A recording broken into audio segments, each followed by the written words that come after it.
Morning. Hi, morning. Morning. So let me share my okay, but we can try out the polls just now. I'm having nightmares. Yeah, I'm having nightmares about the poll, so we need to run that one. Yeah, it's there actually. Let me share so that I don't launch the poll immediately, but just a minute. Okay.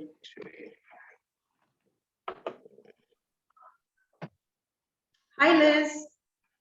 So here it is, the first one. Then there is the second one. Here it is. I can't see. You're seeing me. Oh, I'm seeing your Outlook. I was like, what happened to my inbox up?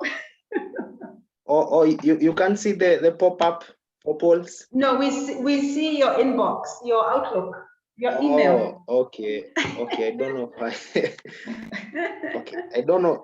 I'm avoiding allow panelists to vote. I'm avoiding launching it now because it might.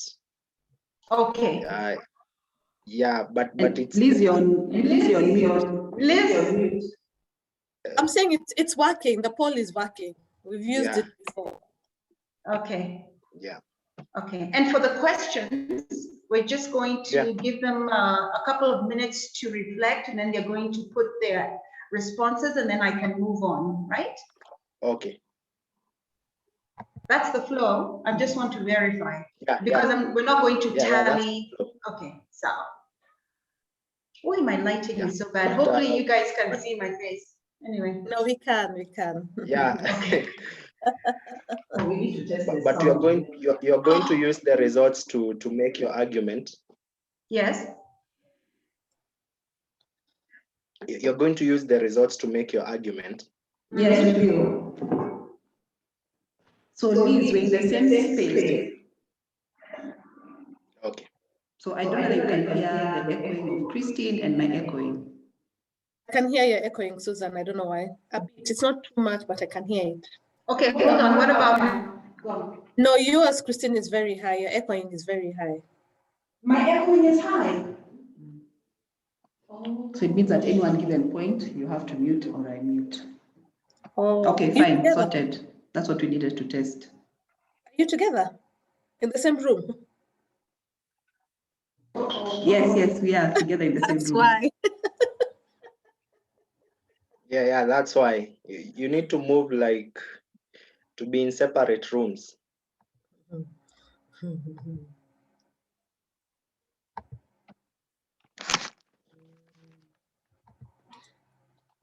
If I speak, is it echoing? Liz? No, it's better now. Okay, so what we're going to do is when somebody's not speaking, they mute. Yeah. Because Susan is on mute.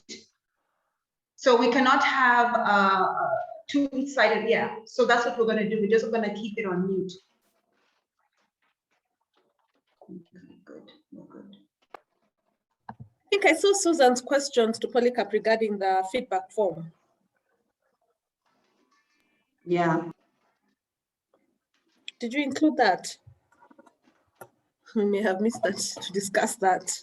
Did we include it? Because I realized we talked about it in the beginning, but we didn't do a follow-up conversation about it. So I was trying to find out from Polycarp if then he has a feedback form. Polycarp, so what we are going to do, we are going to use what we can use, it's SurveyMonkey, then we use our Zoho Mass emails. So for every attendee, they'll get a mail for feedback. Okay, because then what I want to do is we just randomly thought about it with Christine, is we then add a liner of letting people know that we are willing to offer a 1 hour consultancy service at this rate, at a discounted rate.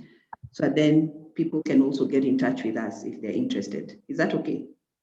Yeah, that's okay. Yeah, that's okay. And then I was looking at what what? Gosh, what Frederick was trying to remember his name. what Frederick shared in terms of an assessment. So there's a short assessment that they can also just take to establish the value. So I'll just put a link on the, what's it called? Let me put it now so that you tell me whether it is working. So that people can then either do it or, I mean, they can think of doing it later if they want. How long is the assessment? It's short. It's not for them to do it during the session. We shall do it after. Okay. So it's one of the things we shall, towards the end, I will include for guys to be able to see as for doing after. Where is chat? So just click, you can click on it for me to see whether it's working. Okay.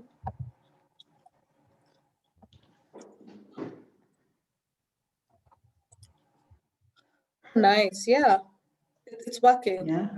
Like it, yeah. Okay, fine. You can even send it to them during the session. What you can even do is you can even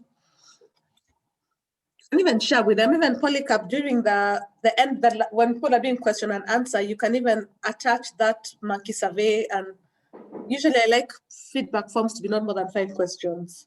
Can be tiring filling these forms. Yeah, and then you put the link on the screen and guys can fill it in when they're working, when they're listening in. So it makes it easy. I like that. I like that Google form, Susan. There is another option where we can put the questions on Zoom. Then after the webinar, they will be automatically sent to the guys who attended. Okay, then how does it come back? Because what I just want to add is a little segment here on further consultation and conversation on this. I give my email so that, because what I'm trying to do is inspire people to move beyond just a webinar into action. Okay.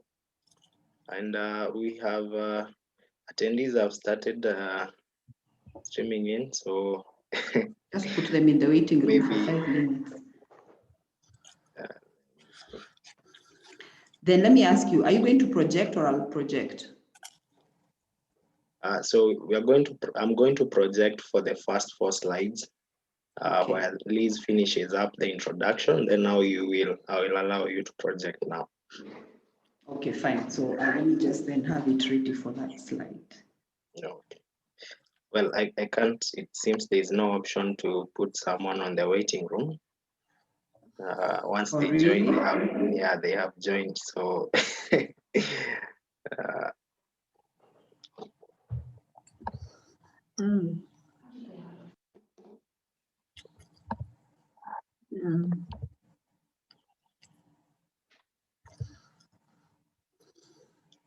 What happened to the attendees?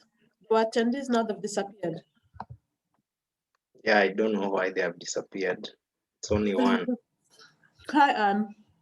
Welcome to the webinar. We are about to start. Maybe we can just sorry? I've allowed her to talk, but she disappeared. Okay, it's fine. Maybe what we can do, once they join, we just begin. Maybe Polycarp project the first slide. Then we start at exactly 10. Okay, actually, you can see my screen, right? Yeah, but it's only showing a small screen. You need to project it the whole screen. Yeah, actually, I've projected the whole screen. Really? Yeah. Actually, I've projected the whole screen, all of it. So maybe please quickly, as people are joining, maybe you can ask them to just introduce themselves on the chat. Yeah. Yeah, and where they are. Okay. So this projection, maybe as a at least I can't see the screen properly. That's how it's like. That's how it is. Oh. Why? Because actually, I've projected. I've used the projecting the projection tab for PowerPoint. You've shared your screen. Yeah, I've shared. It's the full screen actually. It has occupied the full screen. Maybe just take me to be a participant and see how it looks. Okay.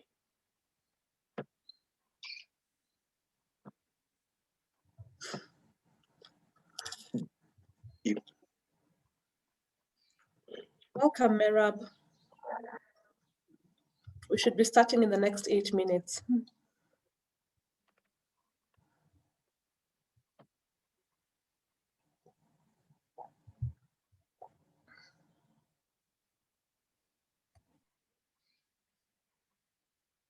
Thank you. It's noted. Where are you coming from? Fida, Kenya. Oh, Fida, nice. Karibu sana. Karibu, asante. We had some participants who joined and then I think they saw we haven't started, they came out. So I'm hoping that they join, but we're just starting. Okay.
Karibu, Anthony. We are starting in the next 6 minutes, but karibu sana.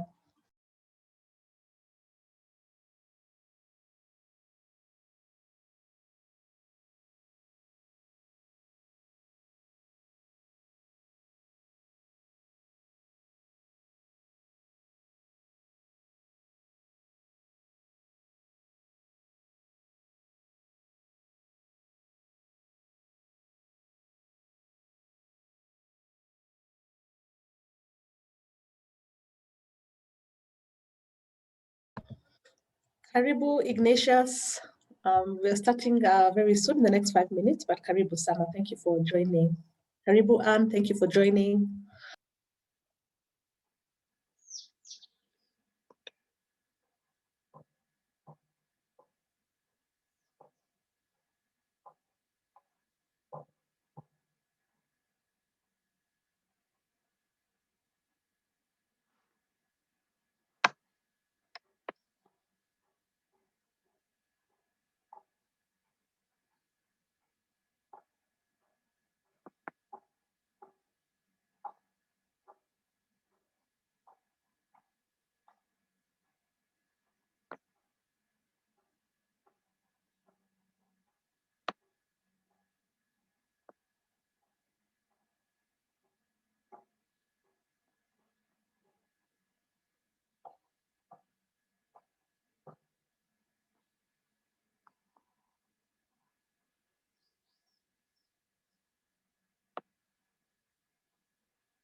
Hey, Lisa, I've confirmed.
Good morning, everyone. I hope you can all hear me well. Thank you for joining today's webinar. We are really glad to have each of you. I can see some attendees have joined. Maybe even before we reach 20, we should start in the next 5 minutes. Maybe we can, for those who would want to introduce themselves, are there any guys who would want to introduce themselves? Maybe we can allow you to introduce yourselves. To start with, I'm Liz Matimu. I'll be moderating this session. I'm a partner at KKC East Africa, and I look forward to also learning myself about fundraising in the not-for-profit sector. Myself as an audit practitioner, one of the key things we usually highlight in terms of high risk for all our clients is sustainability and going concern. And one of the key questions we always ask the board members is, tell us your plans on sustainability from a not-for-profit perspective. And it's good we're having this session to hear the different ways not-for-profits can become sustainable. So maybe I'll begin by anyone who would like to introduce themselves, even as we are about to start. Anyone? Anthony, I can see you're on. Would you want to introduce yourself? Tell us a bit about yourself. I hope I'm not putting you on the spot. I can see your mic is on. Would you want to speak?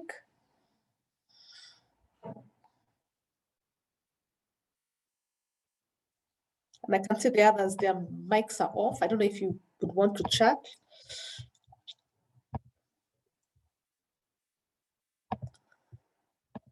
I'll just chat. Hello, everyone. Yeah. Okay, great. Do you want to introduce yourself? Tell us a bit about yourself, your organization. Yeah, so my name is Anthony Koske. I hope you guys can hear me. Yes. Yeah, so about a year ago, I founded Conscious Kenya.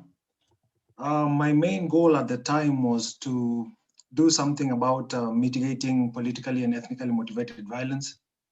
Because every time we get towards the elections, before and after, there's always some violence that disrupts a lot of aspects of our lives.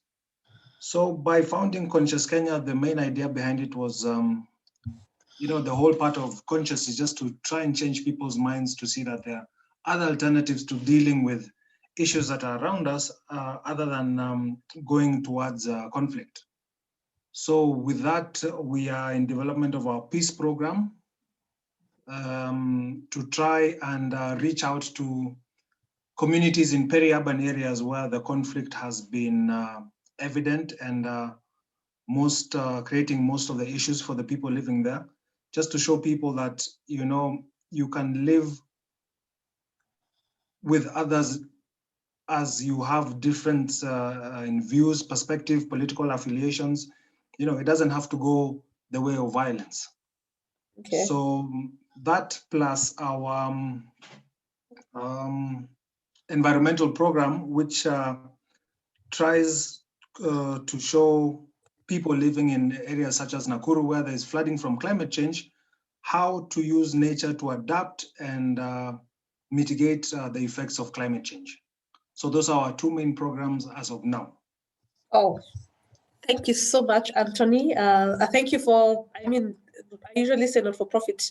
The work you're doing is actually meant to be government doing it. And the not-for-profit they really support government, which is really, I don't talk about our government in this webinar, but what the work you're doing, especially supporting the violence next year is going to be a very interesting year. So thank you for the work you're doing. Let's see, we will be discussing different ways you can raise awareness, raise money, especially I can imagine you need a lot of money towards this year, next year for raising that awareness. So thank you for sharing, appreciate it. You're welcome. Then we have Anne. I don't know if you can put Anne's volume on. If Tincup is there, Anne, would you want to talk? I can see she's introduced herself.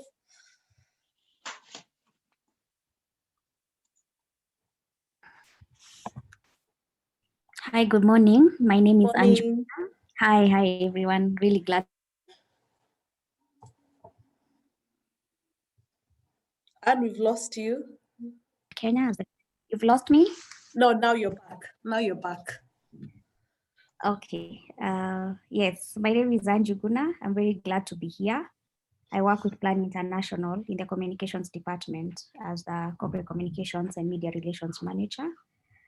Our organization really, for the longest time, has been focusing on children's rights, but now we are repositioning ourselves as an organization that is working towards advancing the equality for girls and young women, because we've realized that there's a gap there. There are still many other things that girls require for them to be at the same level as boys.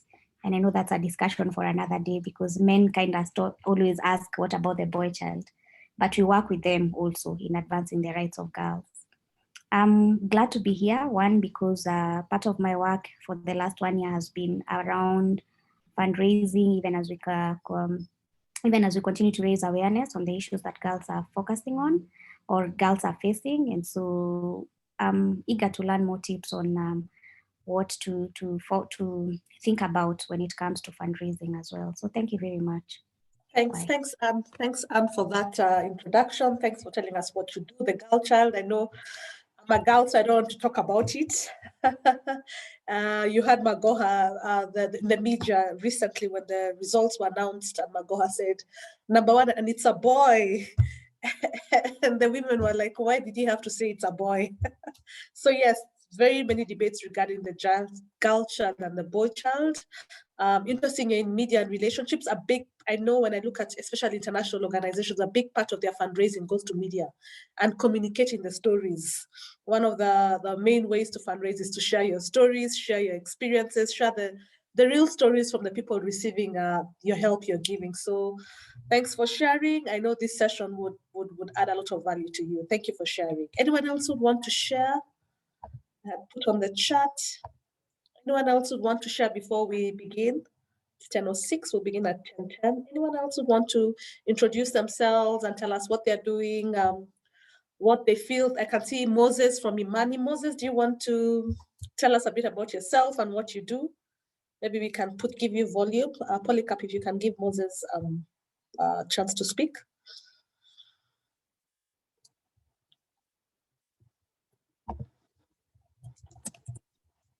Hi, everyone. Hello. I hope you can hear me. Yes. Yes, I'm Moses Kabengi from Amani Counseling Center and Training Institute. It's a non-profit organization that focuses on offering psychosocial support to the community. So we offer counseling services and as well as training or enhancing people with counseling skills so as they can support other people in the community. So my main focus here today is to learn more on how to fundraise so that we can reach out to vulnerable people in the community so that they can be able to be supported with the services that we do offer. Thanks, Moses. I know counseling is a new concept in Kenya, and many more people are appreciating it. So it's a good initiative to raise awareness of that. Thank you for that. We have Faith who's raised up her hands. If Faith, you can introduce yourself. Yeah, hi everyone. Hello. My name is Faith Inyanchi, and I work with Starter Library. Starter Library is a non-profit program that is managed by Storymoja Publishers. And what we do is we fundraise to equip primary schools with reading material so that we can improve literacy levels and quality of education. And the reason we say reading material to improve quality of education is because, well, the language of instruction in school is English and a little bit of Kiswahili. Most children are not competent and do not have the requisite language skills to be able to understand the language of instruction. And so we are wondering, so if you're going to teach mathematics, which is presumed to be difficult, and science in a language that children do not understand, how are we expecting them to excel and thrive, even in their academics? So we heard yesterday that in KCSE, we are saying that children performed very well, but we have concentrated so much on the small percentage that excelled that we have forgotten that the majority did not perform so well. And our research has proved that the disconnect between academic excellence and what the pedagogy that is in class is mainly because there's a lack of connection in the language of instruction. And this is because children actually are not accessing it enough. Because at home, they speak either Kiswahili, Sheng, or if it's in the rural areas, they speak mother tongue. And the ministry has tried to say, okay, fine, for the younger children, we can try and teach them using the language of the catchment area, so mother tongue. But if you're going to do that, but yet still have textbooks in English and still set assessments in English, how are you helping the children? So what we are trying to do as an organization is just to ensure that children are able to continuously and actively interact with the language of instruction through storybooks. And I remember even in our African culture, values were passed down through stories. It's only that right now, the stories are now in books. So enabling them to interact with that language through storybooks, but also teaching teachers and equipping them with skills to use the storybooks as language textbooks. So yes, it's a difficult space right now for us, and that's why I'm in this forum, because due to the pandemic, there's very little funding going into education right now. And I'm just hoping that through this, I might be able to connect with people who probably are in the same space and share the same ideas, but also find and understand new ideas of fundraising in a space that is continuously getting very limited funding. So yes. Thanks, Faith. Interesting. Thanks, Faith, for sharing. Interesting about story moja, storybooks, reading. It's interesting the way many kids are getting the A's but are not able to join the workforce. So thanks for sharing. So I'll allow only 3 more people to speak. There's Arnold, Kelvin, and Derek, and then we will begin. So Arnold, if you can share with us what you do, what your interest is in this session. Okay, so my name is Arnold Garcia. I work for Imara Education Foundation as the administration's officer. So in Imara, what we do is we have some centers which help with cultural formation. They've talked about the girl child, but here we look more, the centers that we have look more at giving that professional formation to especially the boy child also. Then also in these centers, what we organize are work camps. So getting donors from outside countries to come and help out in rural areas within Kenya. Yes, that's what we mainly do in Imara. I'm glad to be here, and I want to learn more on how to do fundraising. Thank you. Thank you very much. We'll have Kelvin and then Kelvin and then Derek. Kelvin. Good morning, everybody. My name is Kelvin Duke. I'm the program manager at Ngongoro Children's Foundation. It's an NGO that provides education and support for children in Nairobi whose families are affected by HIV and AIDS. And our mission is to help them transform their lives. We work together with a sister organization in the US called Friends of Ngongoro that connects us with our sponsors and donors. And our program is anchored on 3 pillars. That is education. We sponsor students from primary all the way to post-secondary. Then safety and well-being, where we provide meals to students and also basic medical care. Then the other one is supportive community, where we have case managers supporting the children as they go through their journey. And as a program manager, I also have a goal for fundraising. And my objective here is to learn strategies, especially for local fundraising, because it's a big challenge. Thank you. Thank you. And last but not least, we'll have Derek. Hi, good morning. My name is Derek Adair, branch manager, APDK Coast, Association for the Physically Disabled of Kenya. We got 10 branches in Kenya, the coast being the largest, where we do empowerment and rehabilitation. Rehabilitation in a manner, we do things like surgeries and other rehabilitation things. At the other branches, we do businesses mostly, but mostly the work is done by people with disability. My goal here is I did this last year and I got around 600,000 Kenyan shillings. This year we're on the giving away page and we're about 150,000 shillings, but on the local side it's not doing well. And that's my main aim of joining here, to see how to maximize it locally, because mostly when you do fundraising, if you don't have people in Europe or the big ones in the local market or in the local scene, you will get limited funds. So thank you. Thank you very much. Thank you. And I know it would have been fantastic to hear everyone and hear what they're doing. There's a lot happening in the not-for-profit space. And I've seen a comment from BN saying maybe we can share contacts and share what we are each doing so that we can learn from each other. And I think we shall take that suggestion and maybe share a joint email. And you can then continue sharing and learning what each of you is doing and how you're working towards fundraising. It's a good opportunity to network. So we've taken that suggestion. Thank you for sharing. Even as we begin this session, it should take us not more than 1 hour. The subject and then the presenters. Then after that, we will be taking questions. So maybe just some basic housekeeping. We will have some polls. We will have 2 or 3 polls, and we will show you how to run the polls just to ask some questions so that our session is interactive. Then you can also put your chats and your comments. The panelists will be reviewing the chats and the comments.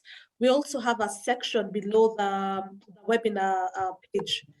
Below the Zoom link, there's a place for question and answer. You can begin asking your questions even as a presenter speak, so that when it comes to question and answer, we're able to answer your questions effectively and efficiently, and we're able to manage your time accordingly. So I guess just over to the next slide, maybe I can take you through a bit about who we are as KKCU East Africa. So we are an independent accounting firm. Polycarp, if you can share the next slide. We are an independent accounting firm of certified public accountants in audit. So we've been here for the last 35 years, and we support both the for-profit and not-for-profit. I think 50% of our clients would be the non-for-profit. So we work with a lot of clients just to work with them, support them, look at their sustainability, look at their fundraising, more from the finance angle and from the risk angle. We have a staff complement of 40 staff, and we offer services such as audit, tax, company secretarial. We provide outsourced accounting and payroll services, and we offer advisory services. Advisory services would include things like risk advisory. We've engaged some clients where they've had fraud. We would come in and just find where the loopholes are. If you have a board and you want to establish a board that has we have teams that are capable of running board meetings on your behalf, so that's also outsourced. Where we have tax work, a lot of clients, even in this webinar, we have enabled you to get your tax exempt certificate so that your income generating activities can be exempt from tax.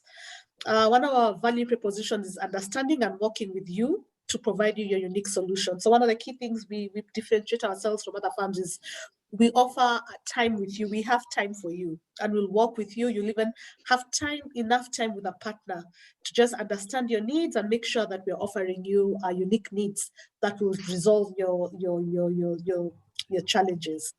And then one of the key things also that's unique about us, we are part of an independent top accounting firm called GFK International, which is a top 10 international association of independent accounting firms throughout the world.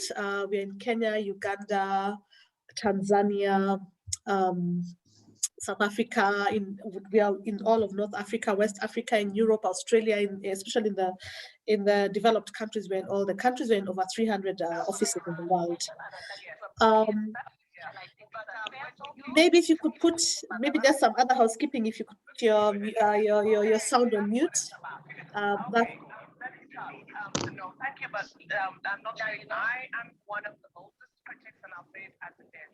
As for Mazarao, I show nobody Mazarao. I have Can you hear me? Vocabulary to discuss and to define my issues. So I'm hearing someone. I can hear you. Okay, great. This is a party. Someone's volume which is on. That can be muted. Thank you. So maybe just to start off with our panelists, we have exciting consultants who joined us, who are going to take you through their expertise in this area, and we are grateful that they came on board to just take you through fundraising and different fundraising strategies. So our first person is Susan Jambi Odongo. Maybe just a bit about Jambi. She's a social development practitioner with 17 years of experience, working alongside not-for-profits in the East African region. Susan specializes in civil society resilience and policy advocacy. She's responsible for providing design thinking, training, and coaching to not-profits in building their sustainability and relevance in the development ecosystem. She's got a consultancy called SNO Incorporation. I think she will share her details more if you'd want to engage her. And she's provided thought leadership with various not-for-profit clientele, not just in Kenya, but within the East African region. Susan she's got lots of positive energy. You will experience that in the training, and her energy to influence not-for-profit leaders and practitioners to drive desired change. She's very passionate about local resource mobilization and practices. She'll share her experiences and is currently undertaking research assignments within the East African region and exploring the growth potential of these practices. So Susan has built a strong working portfolio both with the local and international players. Some of these include Wild Gazette Foundation, Partners Global, SNV Kenya, Foundation for Civil Society, East African Philanthropic Network, CS Mont Foundation, Akili Dada, and many others. In her free time, Susan loves a good dance and she enjoys her swimming. Our next presenter, so we have two presenters. Our next presenter is Christine. Christine Kuria. So Christine Kuria also has wealth of experience. She's especially in fundraising and not-for-profit development consultant in the healthcare, education, advocacy, and community development fields. And she's got over 22 years experience, both nationally and internationally, in managing and coordinating resource mobilization programs and activities and developing operational systems for value-driven, high-impact not-for-profit organizations. Most recently, she worked in collaboration with the Massacre Foundation on the African Resilience in the Wake of the Pandemic campaign, a COVID-19 public awareness campaign that spanned the whole of Africa. Prior to that, Christine successfully completed a consultancy for SNV Netherlands Development Organization Kenya as a resource mobilization, coaching, and training facilitator for 9 SNV CSO partners. These were conducted virtually with COVID, evaluating each CSOs, their fundraising systems, their capabilities, their operating structures, how each partner is being supported in developing individualized one-year resource mobilization plans and donor pipelines, which would respond to their needs, their resource mobilization needs, and strengthen their positioning within key development sectors. She's also consulted for Kenya Red Cross Society as a resource mobilization specialist, developing an individual giving campaign, proof of concept for their annual fund. Christine is also a senior philanthropic specialist for My Philanthropy Team, MPT, in San Francisco, USA. Christine is a graduate with a sum cum laude with a Master's of Public Administration degree from California State University, East Bay, specializing in public management and healthcare administration, and received her BSc degree in psychology in Memorial University in Newfoundland, Canada. She has been member of the Kenya Association of Fundraising Professionals. I didn't even know an association like that exists here. Kenya Association of Fundraising Professionals, KAFP, since 2014. So if you note, we have provided you with, the people who are coming to speak here are experts in their field, and I believe you shall learn a lot. So I take it up to Susan, if you can take it up from here. Susan Odongo, karibu sana. We look forward to hearing from you and Christine. Thank you. Wow, thank you very much, Liz, and thank you, KKCO, for this opportunity to be able to engage with my people, as I call it.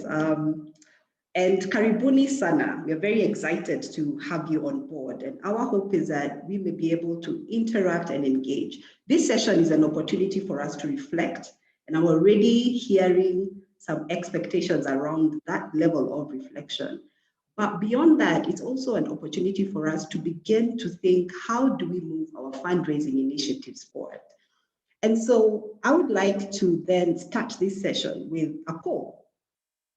And our poll will reflect on our organizations. And if I may just share my screen. And Polycarp, please set up the poll. Thank you. So I want us to think about our organizations, and I would like you to share with us if your current available resources were to end abruptly. What do you think would be the survival rate for your organization? If your current available resources ended, what do you think would be the survival rate of your organization?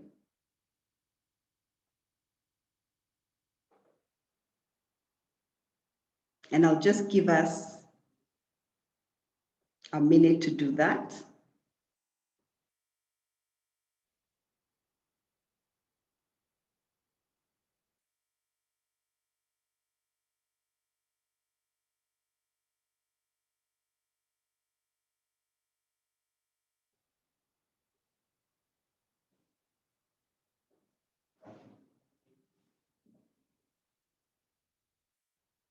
Okay.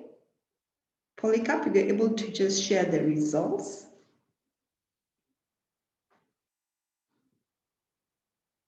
Okay. Right.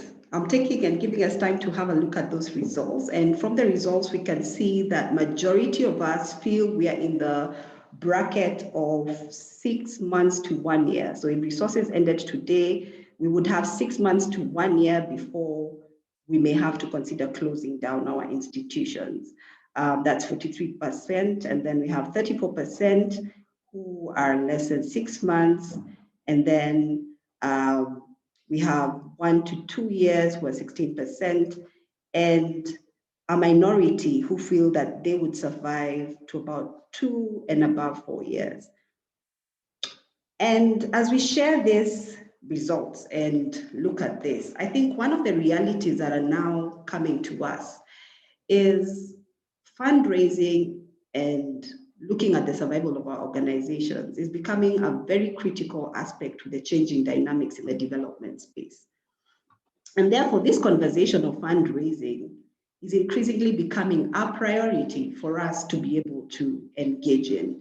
And my hope is, as we begin this conversation, one of the key things we would want you to look at is how will this fundraising help you to survive and go beyond the 6 months, go beyond the 2 years.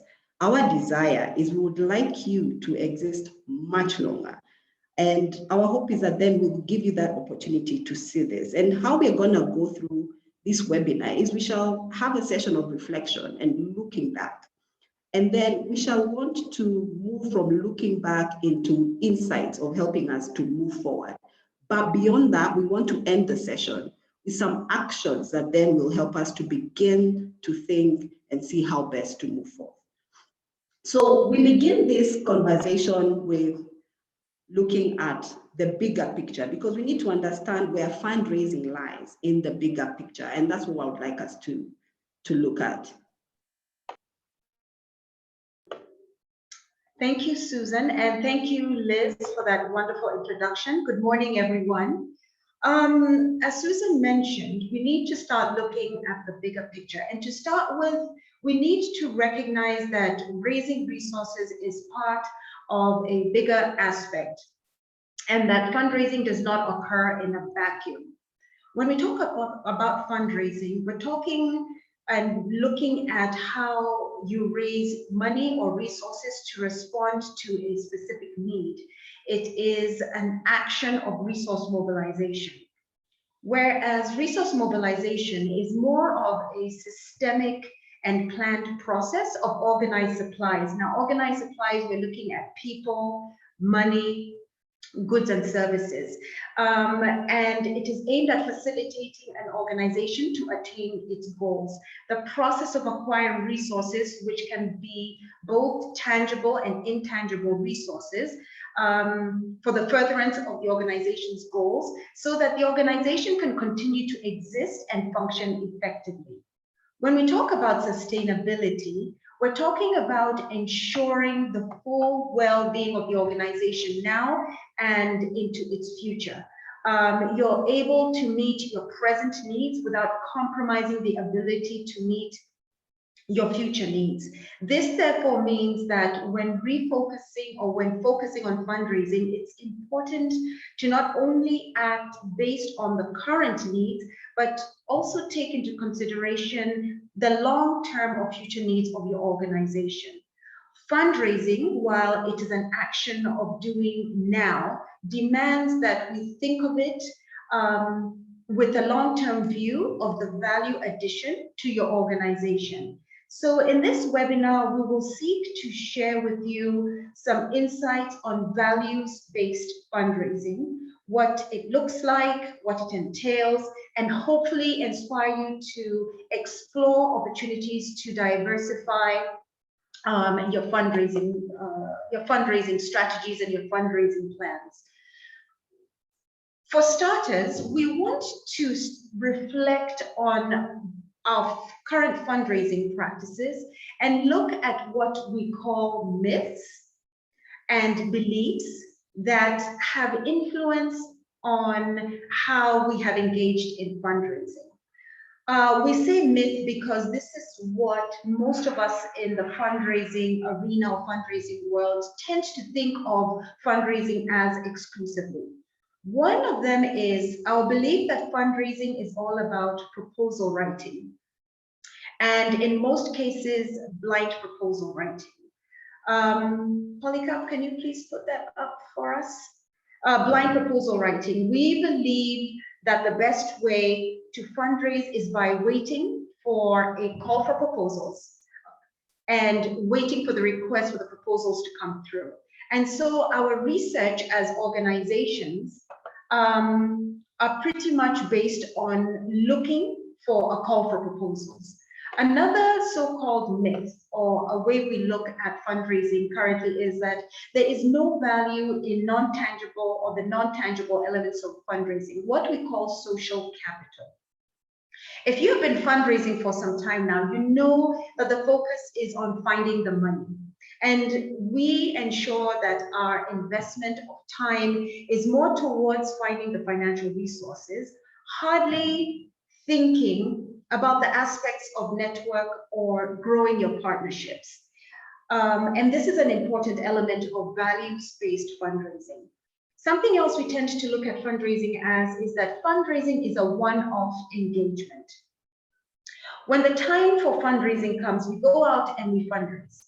Once we realize we have achieved some level of stability, we now tend to focus our energies on other elements within our organizations, the administrative work, the field work, etc., until we realize when we have a red flag of dwindling resources and we have to return back to fundraising again. And at this particular stage, we tend to become very aggressive in our fundraising. We call it aggressive fundraising as we move forward.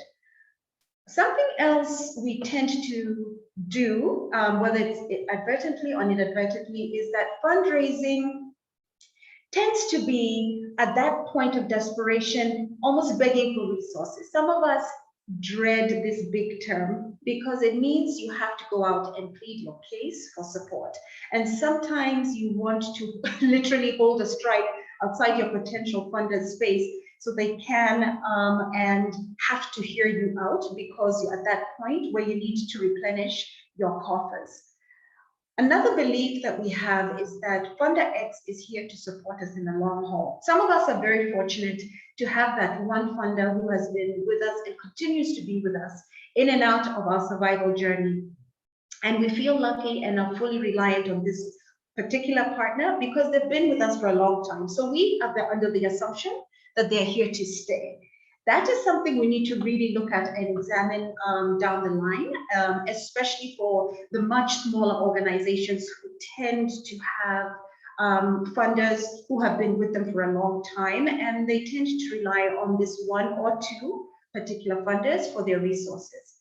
Something else we tend to look at is that, or think about, is that our vision and mission has always given us access to funding. Many of us have missions and vision statements that may appeal and seem to attract funders to us.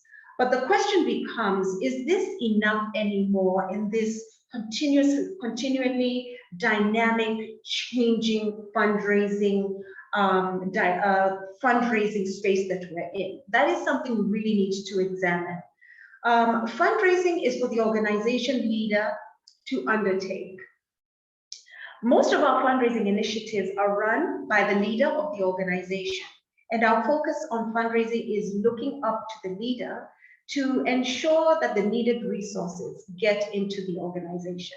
So the board and the staff rely, 100% on the leader to identify and ensure that the resources needs are met. This is something we also really need to re-examine in some or all of the organizations. While these ideas about fundraising were effective in some situations, they have limited our ability to respond to the changing context of fundraising. And we have felt it in particular during this COVID-19 pandemic that we're experiencing. A lot of nonprofits have shut down their doors. Others are on survival mode. So you need to really reflect on how you're moving forward when it comes to fundraising strategies. And the changing context, pretty much what we're talking about is the limited resources, increased development players in this space, competing needs and priorities, which call for us to rethink how we undertake our fundraising. Now, if we can, we would like to take about a minute or so to reflect which of these myths that you as an organization relates to. And you can let us know on the chat after reflection if there are any of these particular myths that we spoke about that resonate with you as an organization.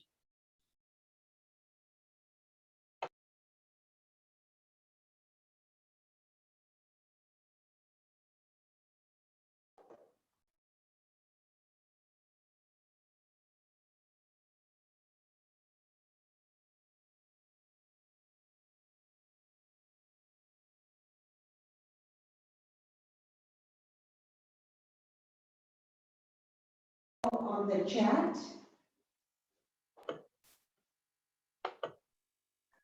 As a fundraiser, maybe I can share my experience of getting excited with the first one.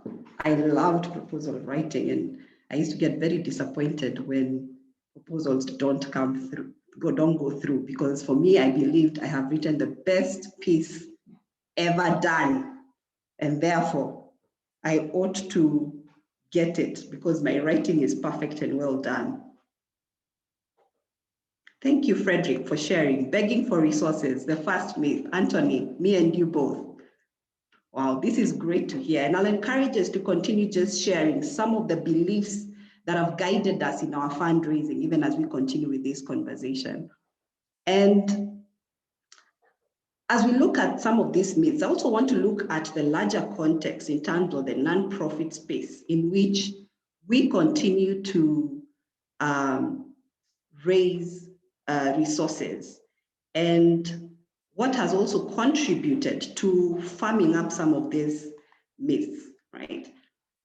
And I just want to have a look at what has been going on. And Christian has already alluded to the fact that as civil society, we have been undergoing a lot of challenges. And some of them include the fact that we're looking at restricted civic space. I heard during the introduction, some of you saying you were facing reduced funding, they're changing funding priorities. And even beyond that, we got hit by a pandemic that none of us was really prepared for. And what happened is that when we got hit, we became very susceptible as organizations. And I just want to share with you a study that was done by EPIC Africa that looked at the sustainability of African civil societies. And this is a study that was done last year between the period of June to about September 2020. And the key question that we're looking at is how are civil societies surviving? Because one of the key things that has been done in resource mobilization research is that it's very clear civil society fundraising is highly dependent on international funding. And so when countries were locked down, you will begin to see some of these critical statistics that begin to show. One is that about 57.7% of organizations felt or feared they would lose their resources. And then beyond that, 66.5% felt that they would lose their resources in the next months. And I hope you begin to see the similarity with some of the outputs that we have seen in the poll that we undertook in the beginning. Another aspect is that 84.5% indicated they were not prepared to deal with the disruption of their operations that were caused by COVID. And another critical statistics that then demonstrate the importance of us having this conversation is that 78% felt that even after COVID passes on, we will still be dealing with the devastating effects of COVID, the pandemic, on our sustainability as civil society. And this picture, as grim as it is, brings to the fore some of the underlying issues that we have been grappling with. And one of the things that have come out from this process is that we seem to have had a focus on our fundraising from a needs perspective. We seem to have had a focus on our fundraising from a reactive perspective. And so in that sense, we were focusing on a linear-based approach. And that is how we've been doing our fundraising, something that Christine and I call Tincup fundraising, with a focus of this is what we need in this season, this is how we are going to get it, and this is where we're going to get it. So if fundraising, for instance, through proposal writing was your favorite, like it was for me, well, I know I need resources for my programs in the next few. That is what I focus on. When the money comes in, pack the fundraising bag, put it in the pocket, we shall unleash it when the project comes to an end. And so you begin to see that this then has brought a lot of challenges to us, because when you look at it beyond that perspective, towards the larger perspective of the organization's sustainability, then we begin to realize that we may not have that capacity. When a disruption happens, when a donor just says, you know, it's been great, cheers, moving on, or when a pandemic happens like it did, what do? I hear some of you are working around electioneering processes, which we're going to have next year. What is going to happen? These are critical conversations that we will need to look at for us to be able to think, how do we move away from the linear perspective? But then it's not all gloom. And I think it's important for us to recognize that. The reality is that in 2021, and based on the various research studies and various conversations that are happening in the nonprofit sector, is that we have begun to see that there's an element of nonprofits being able to move beyond just sitting and wondering what to do into action. And it's encouraging to note that many of us, and I guess that's why some of us are still here, is that we have been able to build two critical elements. A study was done by a technological company around civil society. And there are two things that they say civil society has been able to do to continue sailing this storm. One is around the fact that we continue to be curious. Yes, the pandemic hit. Yes, we were stopped on our works, But how are we then moving forward? How do we build our business acumen? And through these conversations we've had within the organizations, it has helped organizations to begin to build strong teams to look at how best do they move forward, even in the situation that they have been hit, which demonstrates the agility of organizations. And because of this, we are beginning to see some new trends of fundraising that are beginning to show up. One, of course, that's very important is around the whole aspect of technology and how we have shifted our work operations.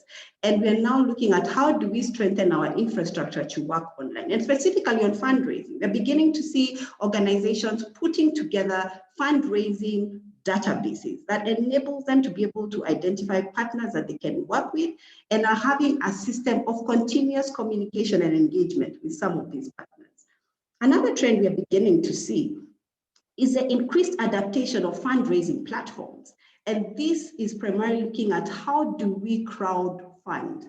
How do we raise resources using these platforms? I had someone mention one of the platforms, and there's another called Global Giving, where they're seeing increased numbers of nonprofits being able to use our platform to be able to see how best to engage and how best to increase their portfolio of givers, so to speak. So some of us who have been raising resources, just looking at the physical engagement, when we get into some of those platforms, it opens up to a global database of givers.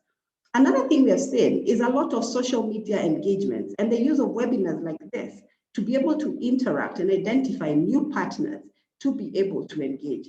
And this is an encouraging trend that we're beginning to see that is helping to build our fundraising. But also, most importantly, as I mentioned, there seemed to be a partnership break in terms of the global north and the global south when the pandemic hit.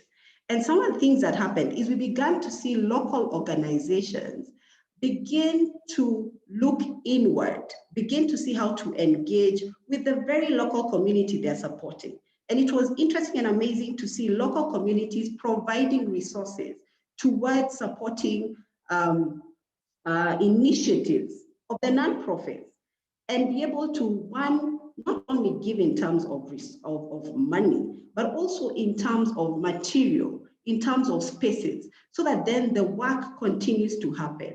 But beyond that, we are also beginning to see there's a rise of individual givers. And this rise of individual givers is not just within the middle class, but it's also within the communities and the spaces we are working in. One of the studies done by Alliance Magazine begins to show that there's now even a growing millennial or young people who are giving, but their focus on giving is not just to give financial and tick a box. They have an interest in seeing that social change is achieved with what they give, whether it's financial, whether it's their time, whether it's their technology, whether it's their technical skills, some elements that are very critical for us to begin to look at. And so our thinking and our processing of this is we may have had hard times, but I always say with every difficulty is an opportunity. And there's an opportunity in 2021 moving forward that's beginning to demonstrate that we need to begin to think, how do we change our fundraising perspectives? How do we begin to review our attitudes of fundraising and begin to break these myths that we are seeing? And so I'd like us to move into the next session to just help us think about that. The nonprofit outlook points us to our fundraising perspective and now calls for us to review on how we have engaged in our fundraising efforts. We would now like for you to take a very brief quiz as part of this reflection, and please keep note of your responses. Polycarp, if you can please put up that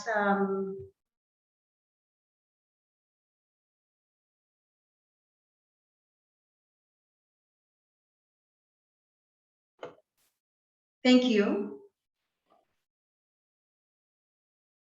We would like for you to kind of read through these questions and just based on your understanding, as best as you can, try and identify whether each of these scenarios are either Tincup fundraising or values-based fundraising.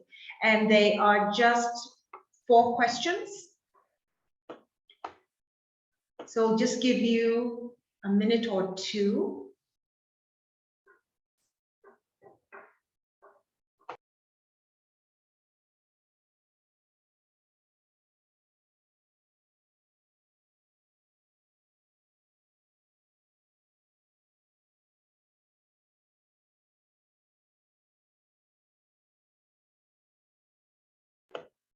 Or 5.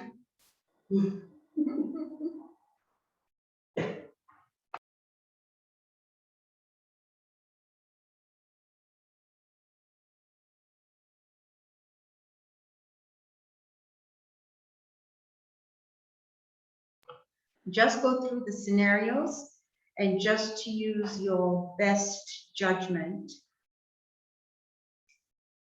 as best as you can. And then Polycarp, you can share the results with us after our reflection time.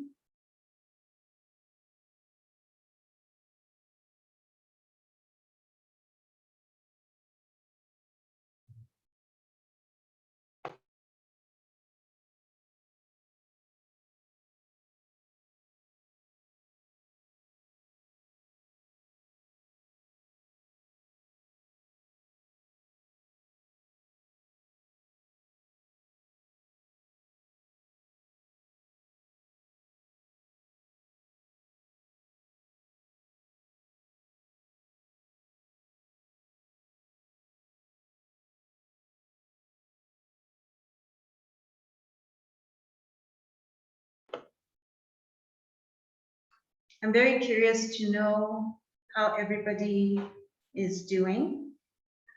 And I think if it's okay with everybody, they've gone through the questions. And Polycarp, maybe you can share some of the reflections or some of the responses with us. That would be great. Okay. Okay. Great. I see some of the responses. Fantastic. Okay. Wonderful. Thank you so much. So, as you will realize from the quiz, when fundraising is positioned as begging or having the Tincup attitude, both the asker and the organization lose credibility in the eyes of the prospective donor. Polycarp, please share the next slide, please. Thank you.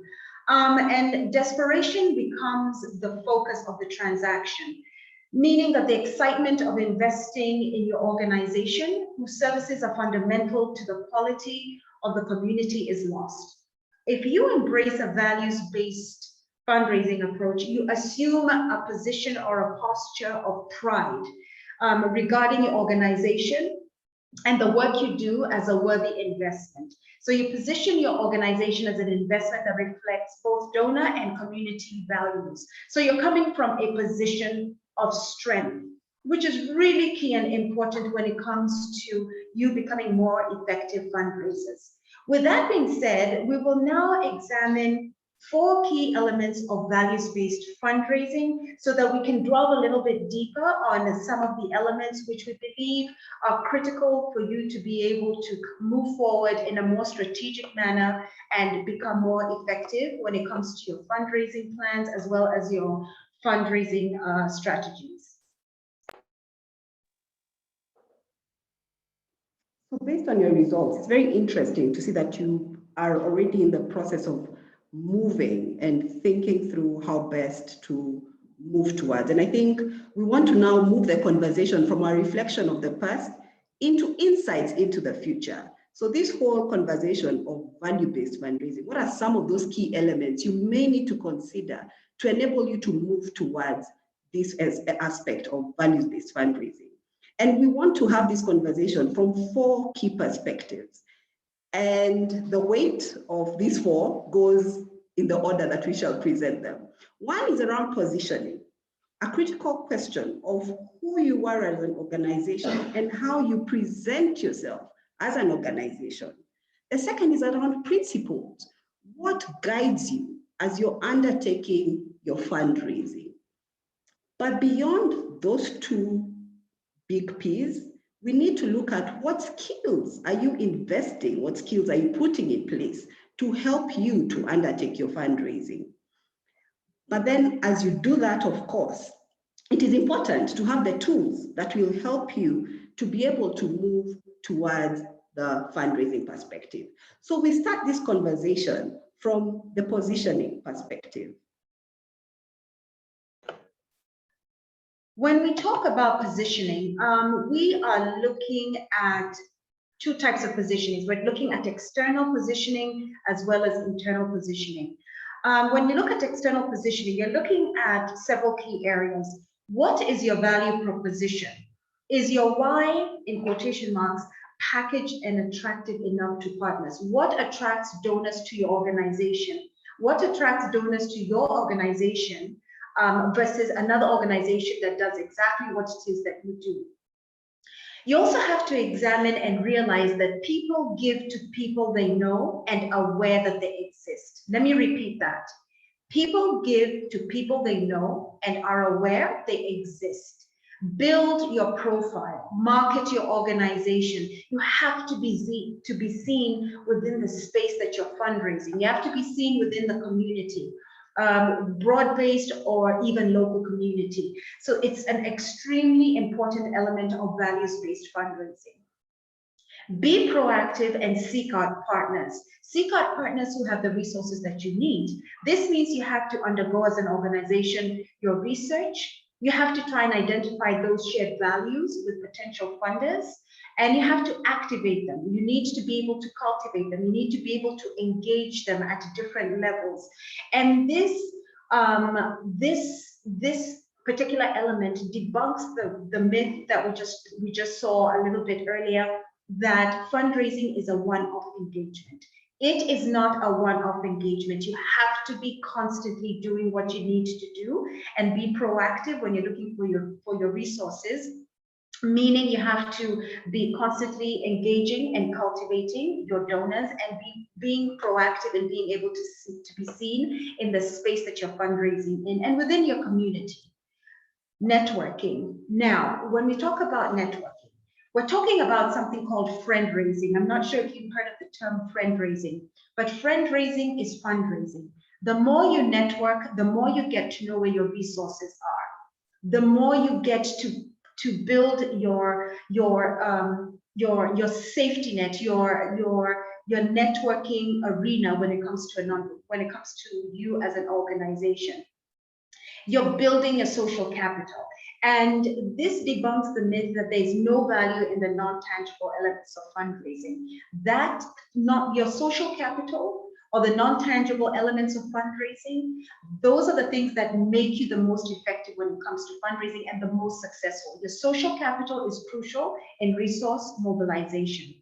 When we start examining our internal positioning, what we're looking at is our vision, our mission, our purpose. We're looking at the alignment with the organization strategy.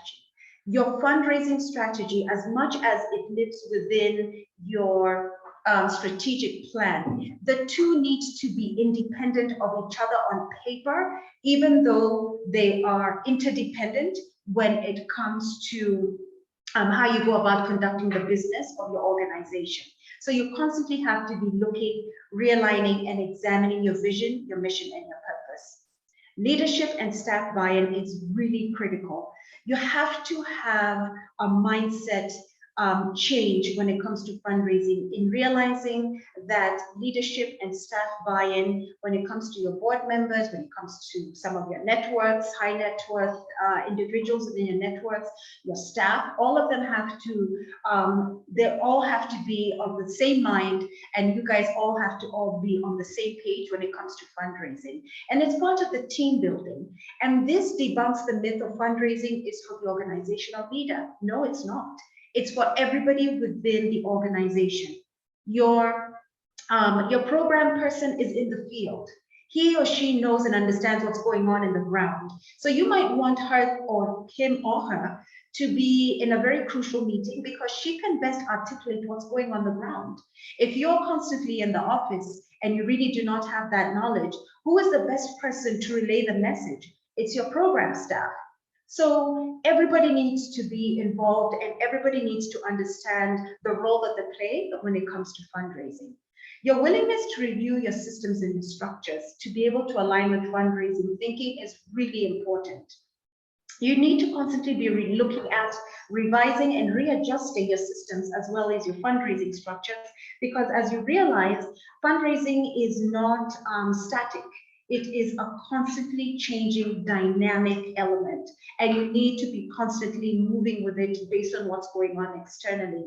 And this debunks the myth that our mission and our vision always gives us access to funding. It might not, because your funder may have changing priorities, they might have a change in leadership, they might decide they're not going to continue with phase 2 of a project. It's happened, especially during this COVID-19 pandemic that we're going through. You also have to think about establishing robust processes for your fundraising to work. Robust processes, we're talking about always looking at your annual fundraising plan.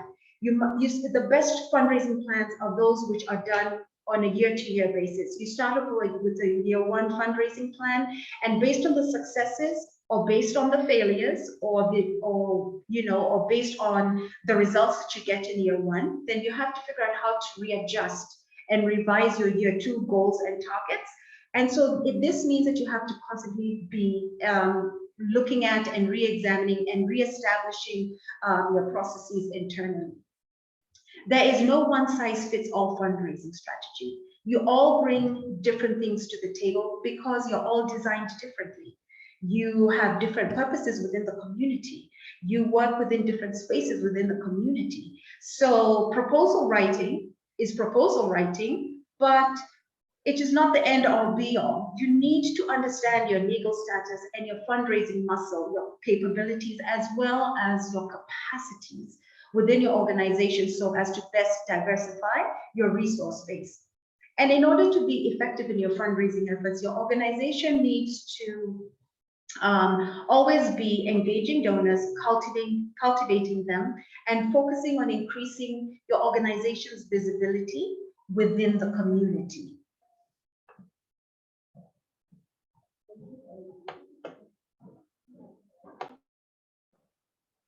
And I just want to share as we look at this and reflect on the positioning, and I just want to share an organization that was or is still, because they still are working in the water management resource sector. And they recognized that their funds were dwindling. But one thing that they did when they had their own reflection is they realized, with or without funds, they seemed to have a constant engagement with government. And they had a time to sit and reflect. And one of the things they found was that the reason why they were able to be part of technical meetings, because one of their strategies is around policy influencing and advocacy, they realized that one of the reasons why they're always able to be at the government table is because they have a strong connection with the community. And particularly working with what, for those of you who are in the water resource management sector, what they call the water resource users associations. And they seem to have a very strong link and are well known as an organization that supports water resource users, association, RUAs in short, to be able to understand the systems and structures of how to be able to ensure proper water management systems. And so what they decided to do is they decided to then move their partnership with government into something more long-term, something more sustainable for them. And what they did is they began to bid for government work.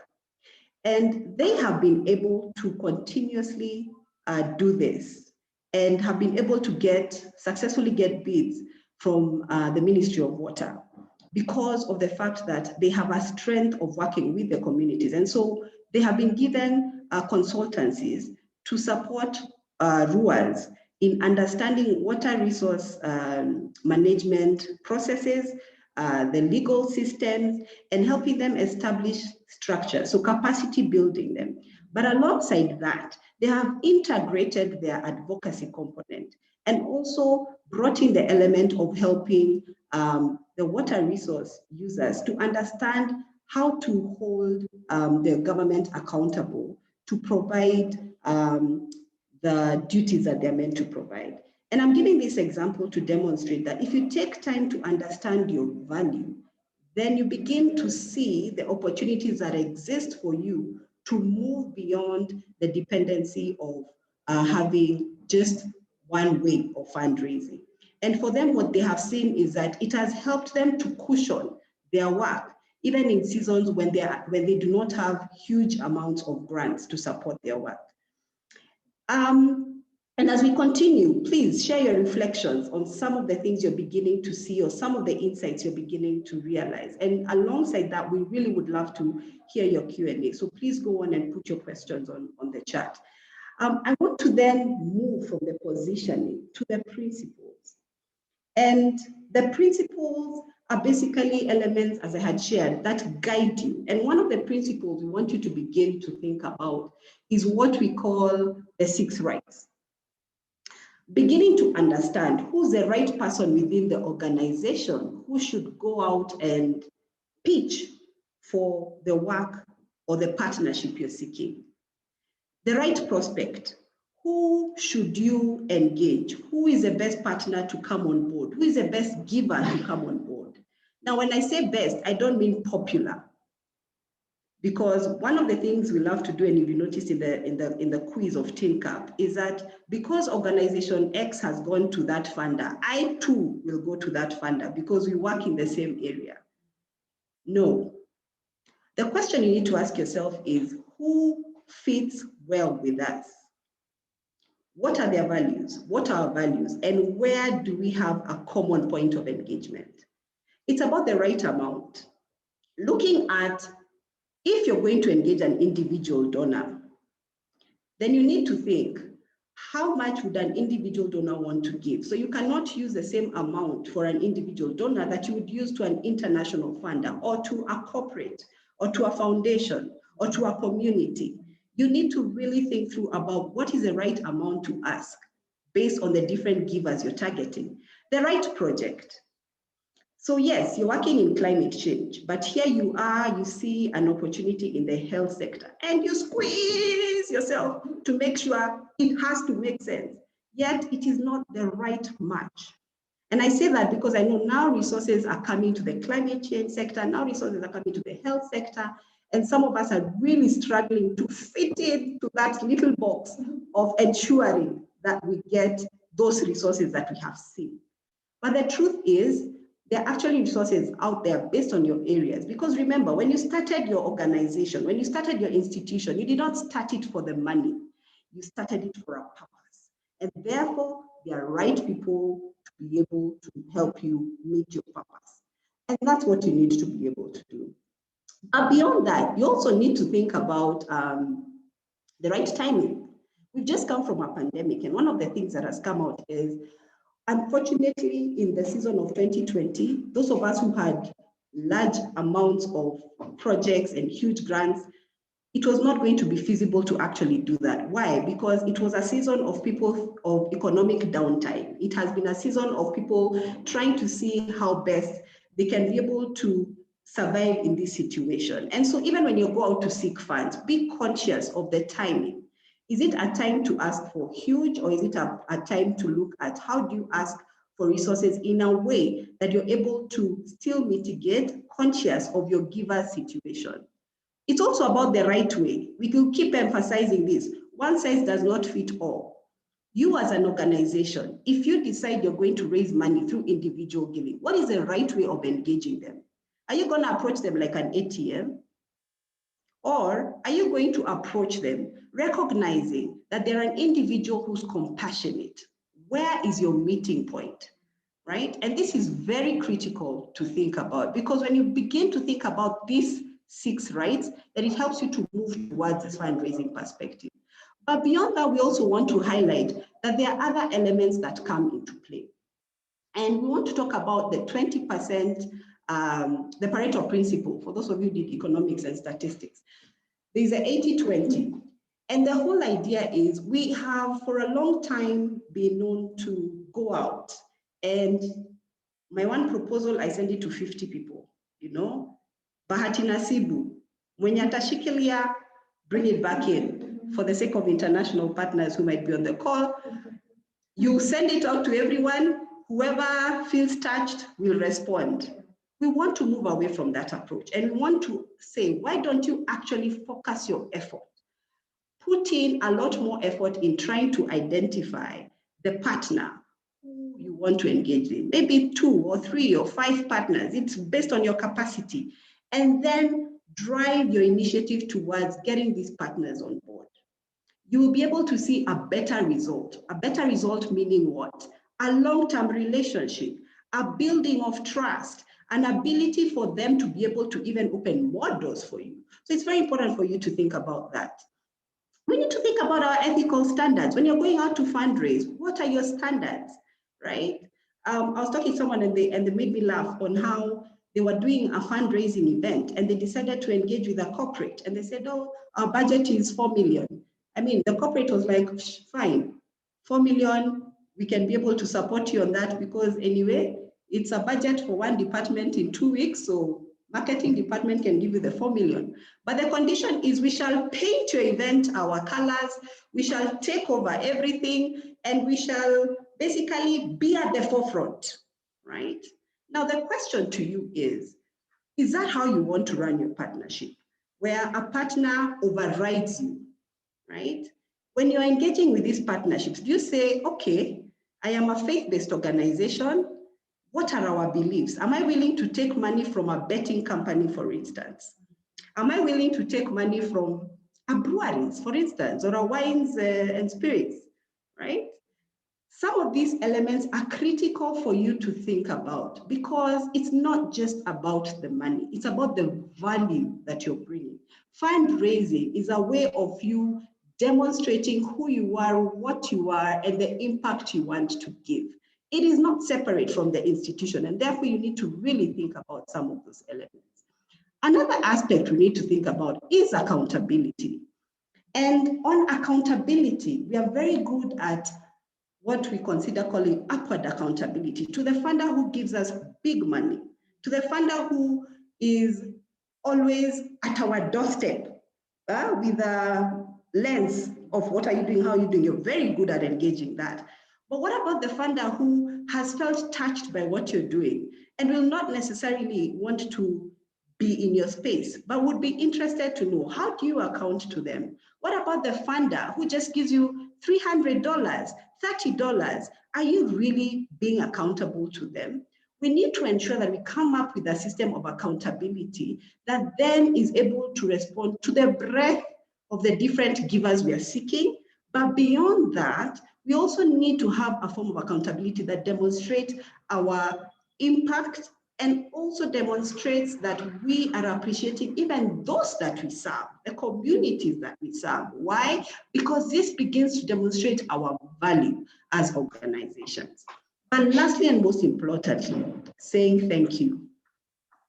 We have to remember, when you're fundraising, you're engaging human beings, and there's nothing more we like than being told thank you. Believe it or not, it doesn't matter there's a huge foundation, it does not matter whether you are getting some support from the person on the ground, it does not matter. We all love to be told thank you.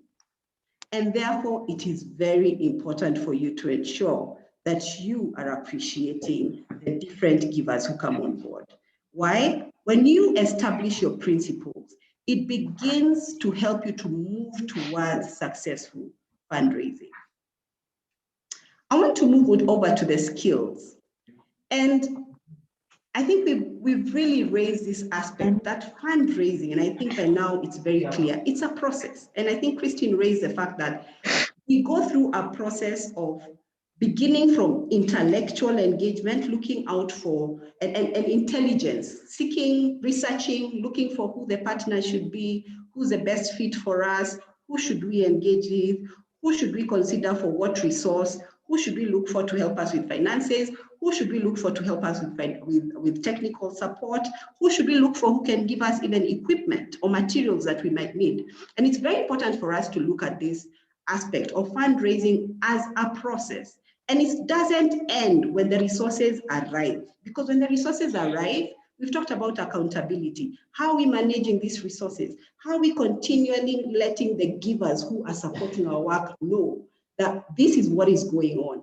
This is how far we have reached. These are the hurdles we are facing. This is the impact we have had. Your 3 shillings has enabled us to get to the top. That's very critical for us to think about. And so if you're going to talk about those elements, then we have to recognize that you have to build a team. And building a team is very important. And it's very basic.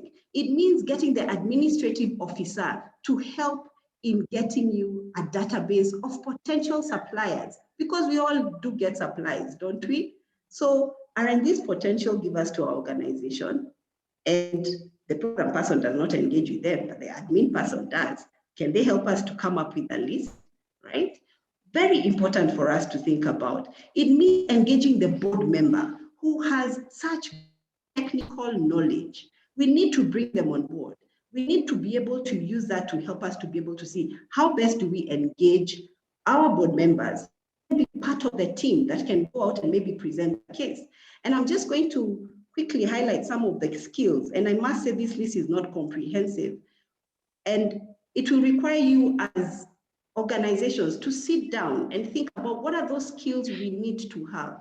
Communication, the ability to be able to present, the ability to be able to present our cases, the ability to help us to look at and assess our risks.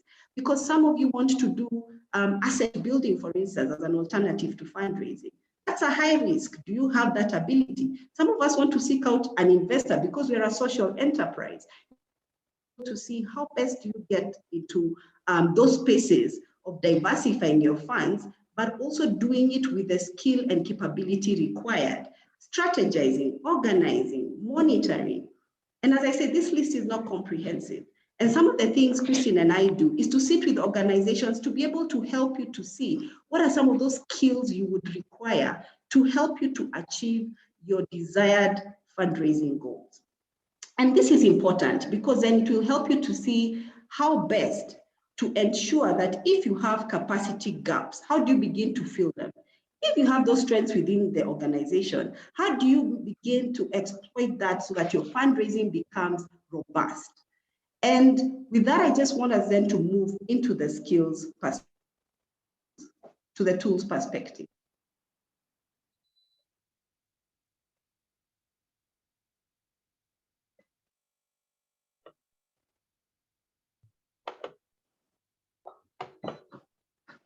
Now that we know that fundraising is not a one-off engagement, and that you need to build both your financial and social capital, the next most important thing is you need to plan. There's a saying that says, if you do not plan, you plan to fail. And that is just the honest truth.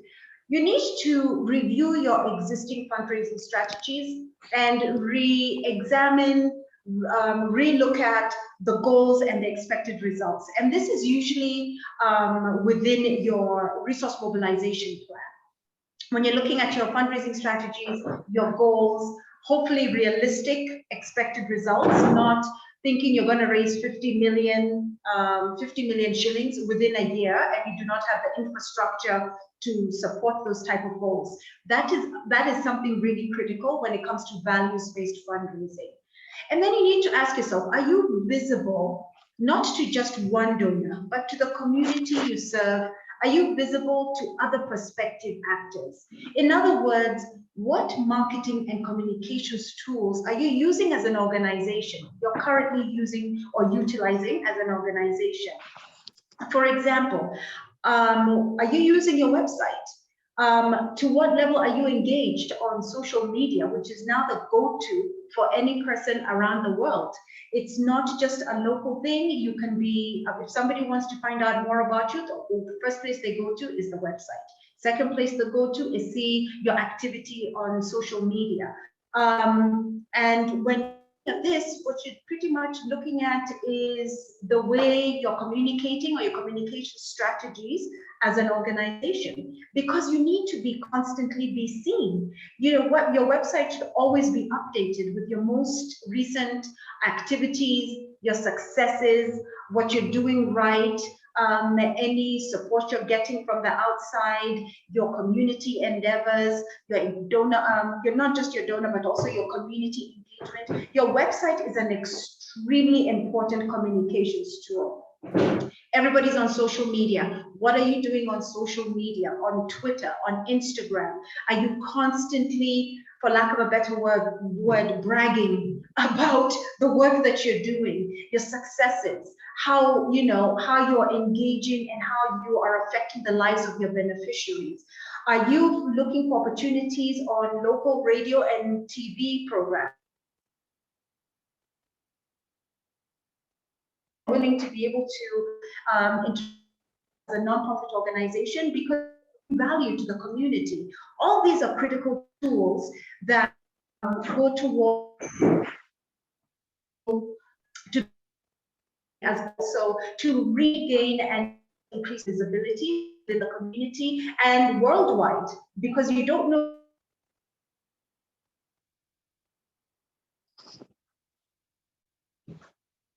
Hiyo internet inaniangusha kweli kweli. Is on the background. Please mute yourself. And we also need to demonstrate your success, excuse me, your impact. This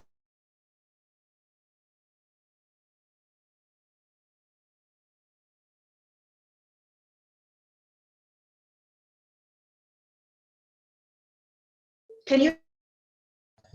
Sorry, I think Christine, we're losing you. Susan, do you want to take it up?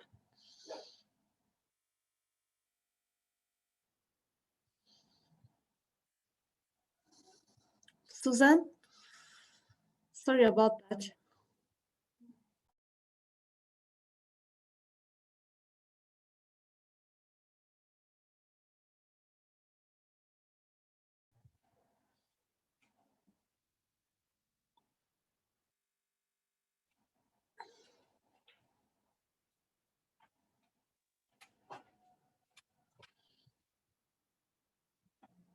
Susan, can you hear us? I think we've lost the panelists. Susan and Christine, are you back?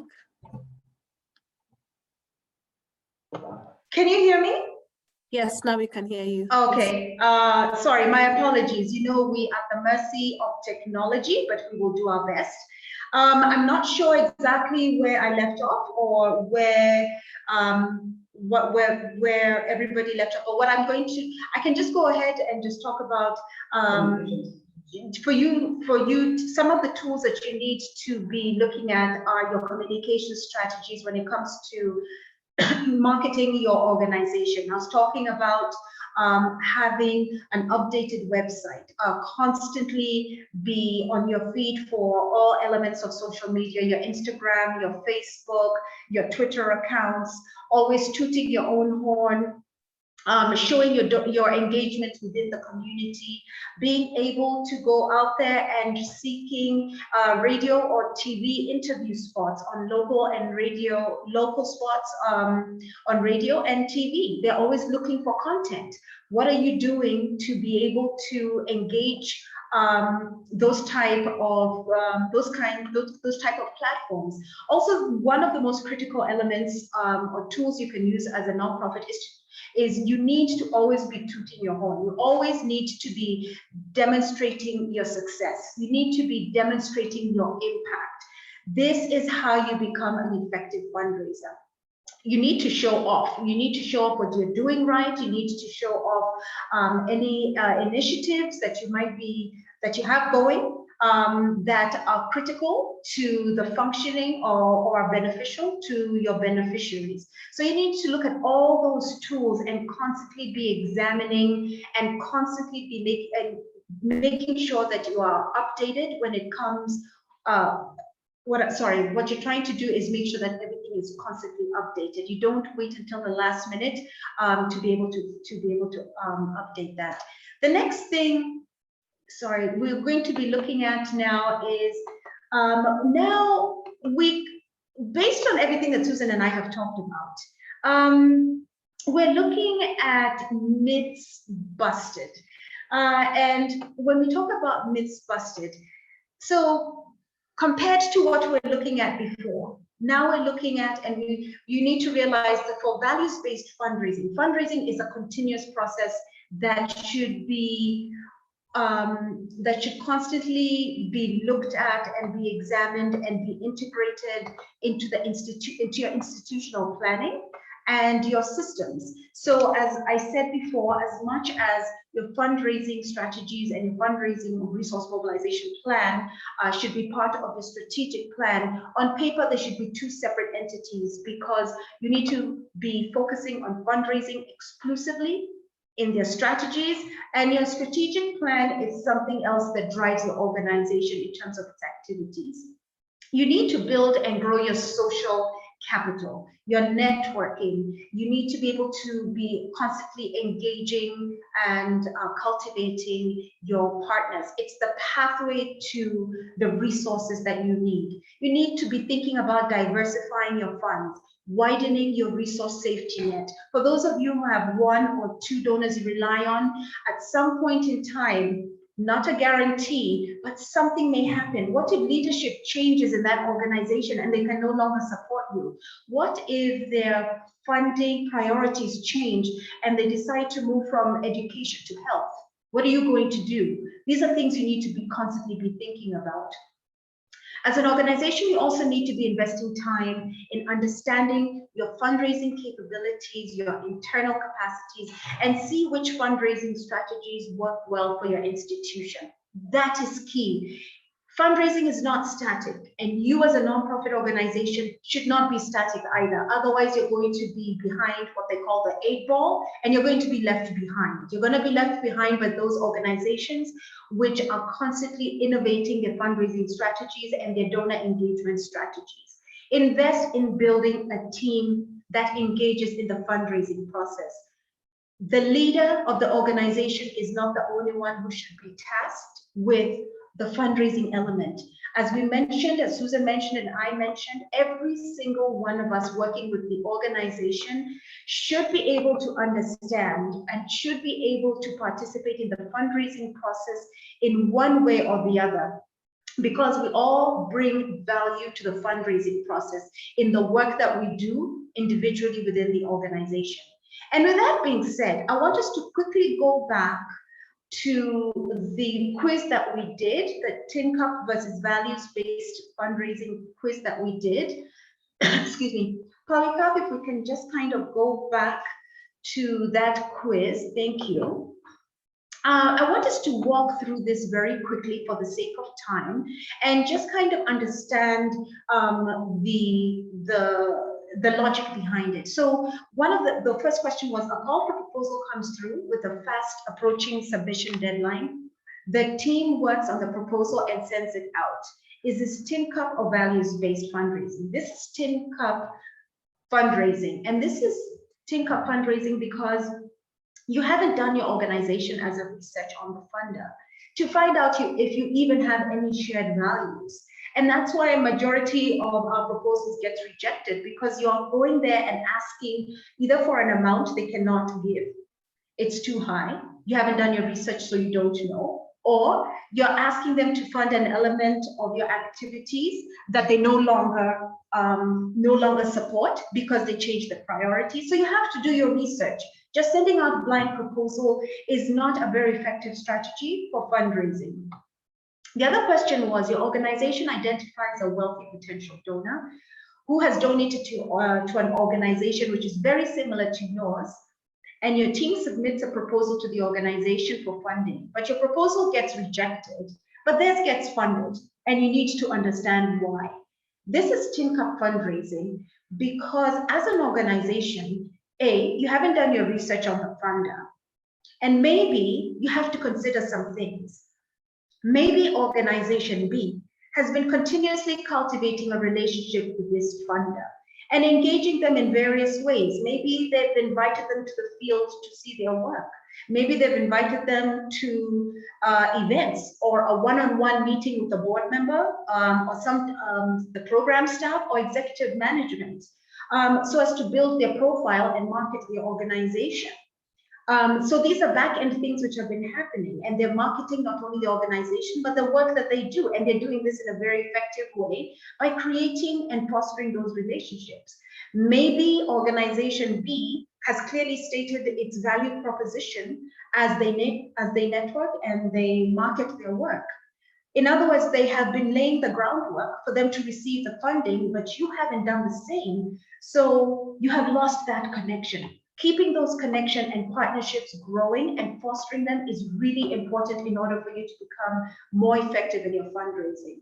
Another question was, you ask your board members to identify 3 to 5 friends or colleagues in their network in order to invite them to an upcoming event that your organization is having. Is this Tincup or values-based?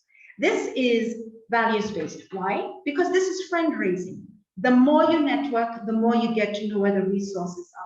You're building your social capital. It debunks the myth that there's no value in the non-tangible elements of fundraising.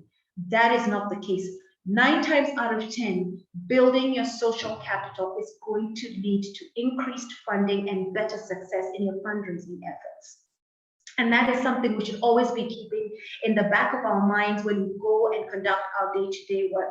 There are some organizations that have communications teams specifically to keep abreast on what's going out and to keep the visibility of the organization out there and to always be current in updating the potential funders as well as the community about the work that they're doing. So who within your organization can take this up? Who in your organization, how often can they do it? Is it once a week, every 2 weeks? Keep abreast, keep your organization visible, always keep everybody updated. And then another one was you examine your membership database and identify some members who are knowledgeable in the area of your sector you've been keen on exploring further for fundraising. You call them and you invite them for a lunch meeting. This is values-based fundraising. And in this case, you're not only fundraising, but you're also building your network and your profile. You're actively working towards being seen. You're building your social capital. In addition, you have done your research because you've identified those shared values with these particular members. So it's all these things are critical towards your end goal, which is fundraising. So when you go to a funder and you get the funding, and then you're not doing any work in between in order to keep them engaged, to keep them updated, and then the next time you approach them is when you need more funding, it is not going to work. A very simple example is you have a very good friend who comes and asks you to borrow 5,000 shillings. You give them the 5,000 shillings. After that, you don't hear from them again. 6 months later, they come back and ask you for another 5,000 shillings. And you start wondering, you're like, wait a minute, the only time you talk to me or come to me is when you need money. So you're coming to me to ask me for money, but I have no idea what you did with my 5,000. And moreover, maybe you haven't paid me back. So you have to constantly be engaging. That was a very simple example, by the way, but it's the same concept. If you as a friend do not come and tell me, hey, listen, Susan, I borrowed 5,000, but things are a little bit tough. I'm going to pay you in March because of XYZ. Susan will understand. But if you just go quiet and you don't tell Susan what's going on, what are the chances you're going to get another 5,000 from Susan? Chances are it's nil. So with that being said, Susan is going to kind of help us, kind of walk us through and kind of take us towards the next steps.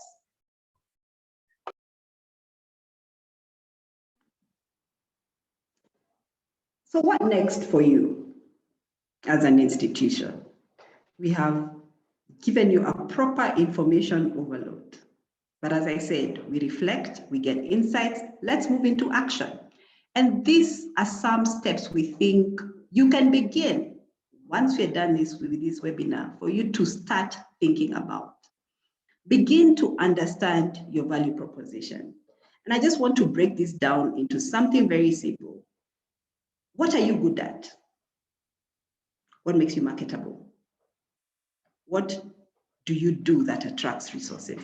Take time to reflect on this, because as we said, this helps you to position yourself as an institution and helps you to see how best. And after this webinar, KKCO will share with you just a little questionnaire that can help you to begin to do this exercise. And Christine and I are availing ourselves to support you further on looking at this and seeing how you position yourself.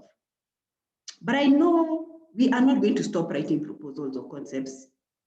So I want to challenge you. Once you have really looked at your value proposition, I want you to go back to that concept that you're writing now after this webinar. I know some of you are running back to write a proposal. Please look at it and ask yourself, have I demonstrated my value proposition? Have I demonstrated why am I the best person to provide the solution for the social change that we are seeking to have? Very important for you to think about. But beyond that, I think as you go back to your organizations, begin to think of the wide range of potential partners who can engage. And this can be government, this can be private sector players, these are individual givers, these are high net worth individuals, these are the communities we work with. List them. Look at what kind of resource they can support you on, and look at that based on your needs within the organization. And I want to challenge you to begin to think about identifying just two of them, and consider starting this conversation not from a proposal, because remember, a proposal is a tool that helps you to get the resources, but start from an engagement perspective. Begin to cultivate. So organize a meet, organize a conversation, talk, or invite them to some of the work you're doing. Invite them to your next webinar. Invite them to the next conversation you're having with the community, for them to just have an idea of who you are and what you are. Start the conversation from there. But most importantly, I think I want to encourage you, and at the end of this webinar, we shall share a resource with you that will help you to begin to see how do you begin to diversify your resources. I see there's a question already coming in about you as a social venture. And I'm going to share a resource book, and it's a resource book that has been done by the West African Civil Society Initiative, WACSI, and they have looked at different models that civil society organizations have been exploring and continue to explore. What has been some of the challenges, what have been some of the successes of organizations that have used these different approaches. So beyond grants, there's some who are social enterprises, so they look for investors. There's some who do event organizing. There's some who have set up assets that are helping them to get income. And there's some that are doing consultancies. So think through some of those aspects, and we shall share that shortly. But most importantly is for us to recognize that even as we move towards value-based fundraising, it's a journey, like any other journey that we walk. You will have pitfalls, you will fall, you will get up, and you will learn. And that is the whole idea. And that's what we want to encourage you to do in this process, is as we move away from our linear Tincup approach and adapt a diversity approach so that then we are able to be resilient and agile in these changing times that we are facing. I want to encourage you to do it with a mindset of learning, with a mindset of knowing that this will help you in the long term. It is not a short-term solution. And it is very critical for you to think about this, even as you do that. And I share the story of a gender-based, an organization that's working in the gender-based field. And one of the things that in our conversation we shared was they decided to look at how to diversify, because they were getting grants and they realized that as much as they were still getting grants, the portfolio was reducing. And so they decided to diversify. And one of the things they realized that gender-based violence is not an issue that is unique to the development sector. It's all around. And they decided to explore how best they can work with organizations to look at supporting them to understand how to address issues of gender-based violence within the workspaces. So issues of sexual harassment, issues of gender imbalance within the workspace. And they decided to set up an entity to be able to do that. Because they realized that their current registration was not going to enable them to do that. And so they had a separate entity, established it, and it runs consultancies for them. Another thing they decided to do is to do events to be able to raise resources and raise awareness around gender-based violence and being able to raise resources to support survivors of gender-based violence. And one of the things they discovered is that it is not a very easy process. It needs the whole team to get on board. And sometimes it may take a long while to be able to raise the resources you want. So as much as you've set a target for 3 million the first time, it does not necessarily mean you will get it. You may get your 500,000. And it also needs investment behind that. So looking at how then do you invest? And one of the things they did is when they met with their grantors,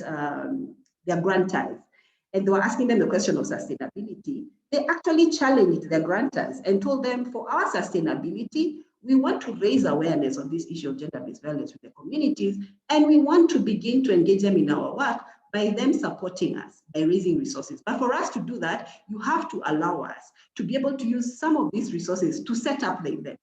And it's amazing the results that they were able to achieve. Of course, in the process, they had learnings. And one of the learnings is, as I said, that when they engage certain partners, your idea can easily be taken over. So you also need to think about intellectual property in some of the initiatives you're going to begin.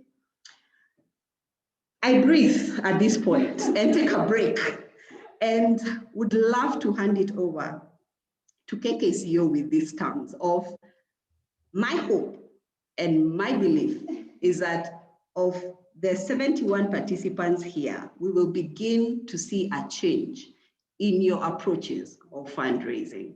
Thank you very much. Over to you. Thank you, Susan and Christine, a lot. I'm not in the not-for-profit end. We support them, but we deal with profit. And it's interesting, some of the principles you've shared are very similar to sales strategies. You know, it's very interesting. They're very similar, you know. You don't just go look for a sale. You have to build that rapport and that friendship before you put your pitch. So they're very similar, different, but very similar. So I have some questions that some participants have asked. I think the first one I'll ask is from Christine Muleke is, what's the difference between a sustainability strategy and a strategic plan?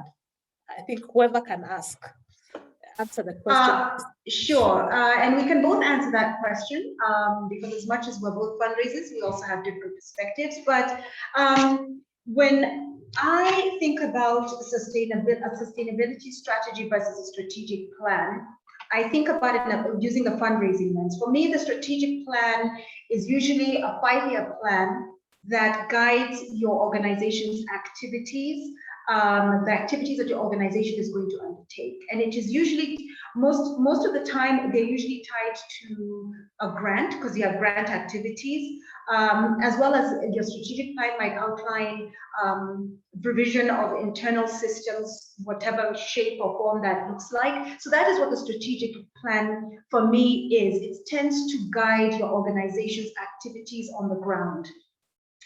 In terms of the work that you do, your programs, and as well as meeting your goals and your targets when it comes to the famous grant, which is tied to the famous proposal. Sustainability for me, in terms of sustainability strategies, is where you are looking at the long-term survival of your organization, as we mentioned right at the beginning. So what we're looking at is how do we survive on further than an annual basis. So what are you looking for? Look at things like, are you renting the space that you're in, or did you build and you own it? So there's some cost saving strategies. Are you renting in the biggest, fanciest building because you want to appear or give the appearance that you are doing fabulously? Or are you looking at a moderate building that will work just the same? You know, Susan mentioned asset building. Are you capable of doing some asset building? Because that has to do with sustainability. You're not constantly having to look for funds when it comes to fundraising in order to keep your services going, to keep the staff paid, to go about your administrative duties. So what kind of asset building can you look at? Are you looking into an endowment fund? Endowment funds are no longer this big, huge giant. You can start small and slowly expand it based on how you do in the beginning. That's a sustainability strategy. Are you examining social enterprise, income generating activities? If you have an income generating activity as an organization, it means you've got income coming in and you're not relying exclusively on getting money through resource mobilization or fundraising. Are you able to offer consulting services? If you have positioned yourself and you're seen within the organization as the expert in your field, then you can command consulting services. You can be the go-to organization for what you do. And you can create that and use that as an income generating activity. And now, okay, I'm going to use a term that many are not familiar with, but I know Susan's familiar with, and she's going to give me gurus in 2 seconds. But a sustainability strategy also encompasses what we call a donor pipeline.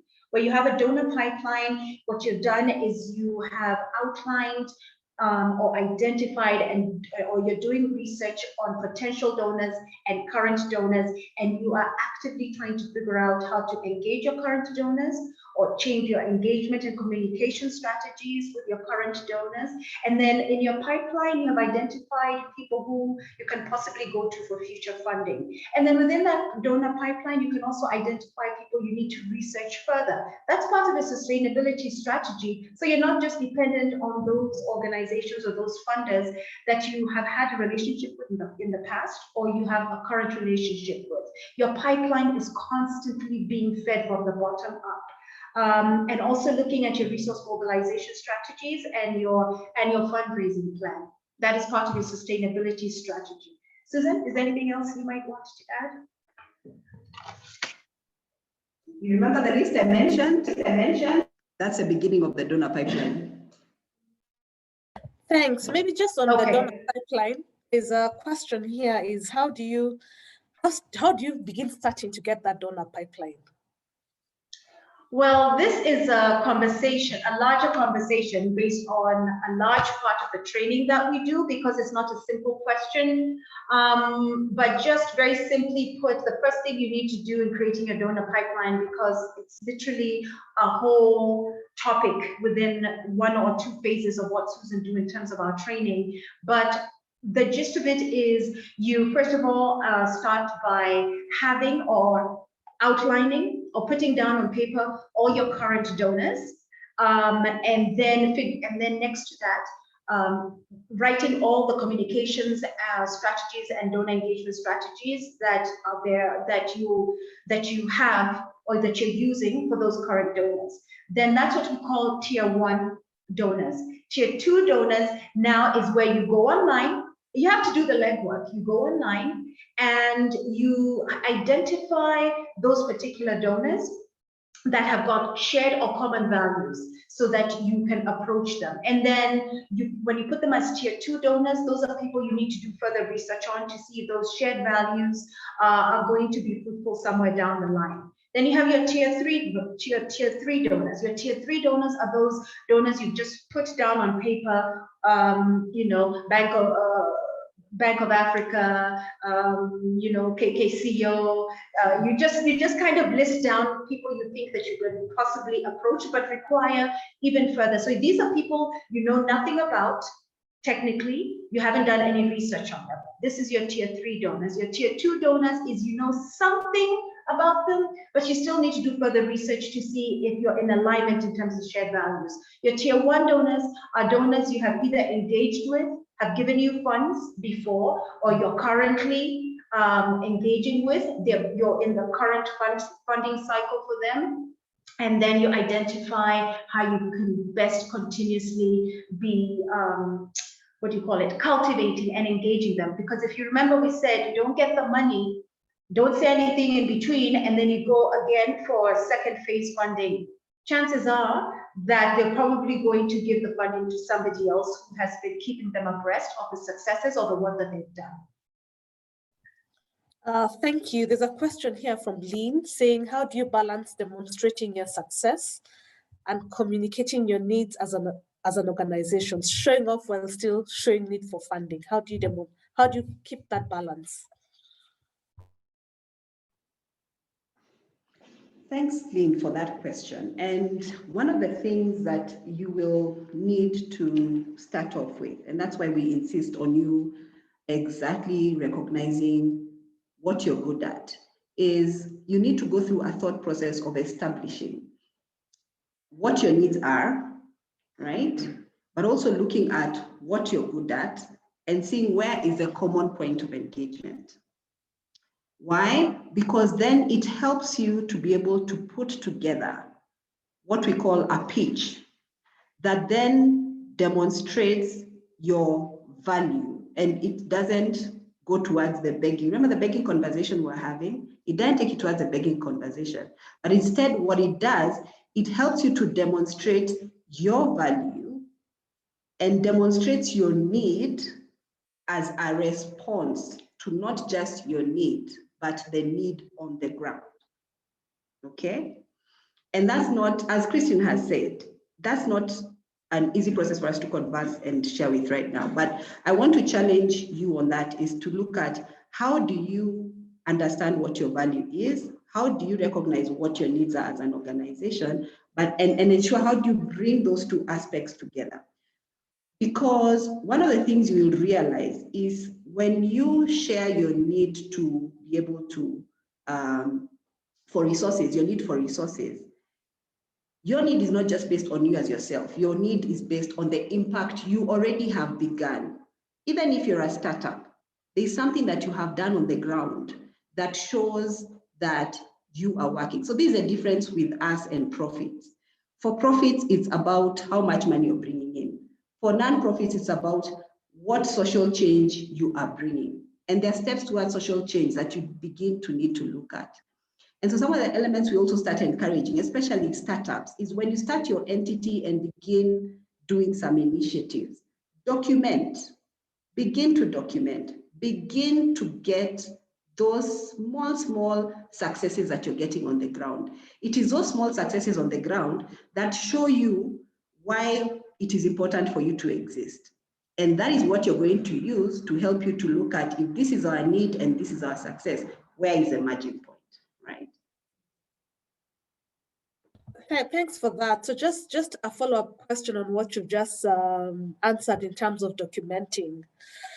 If I'm running a small not-for-profit and I don't have enough resources, and I know documenting is important, how do I balance that? Maybe I want to document my success stories on the website, but I don't have any web skills.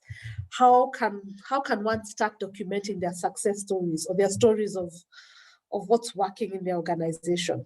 How do you begin that process?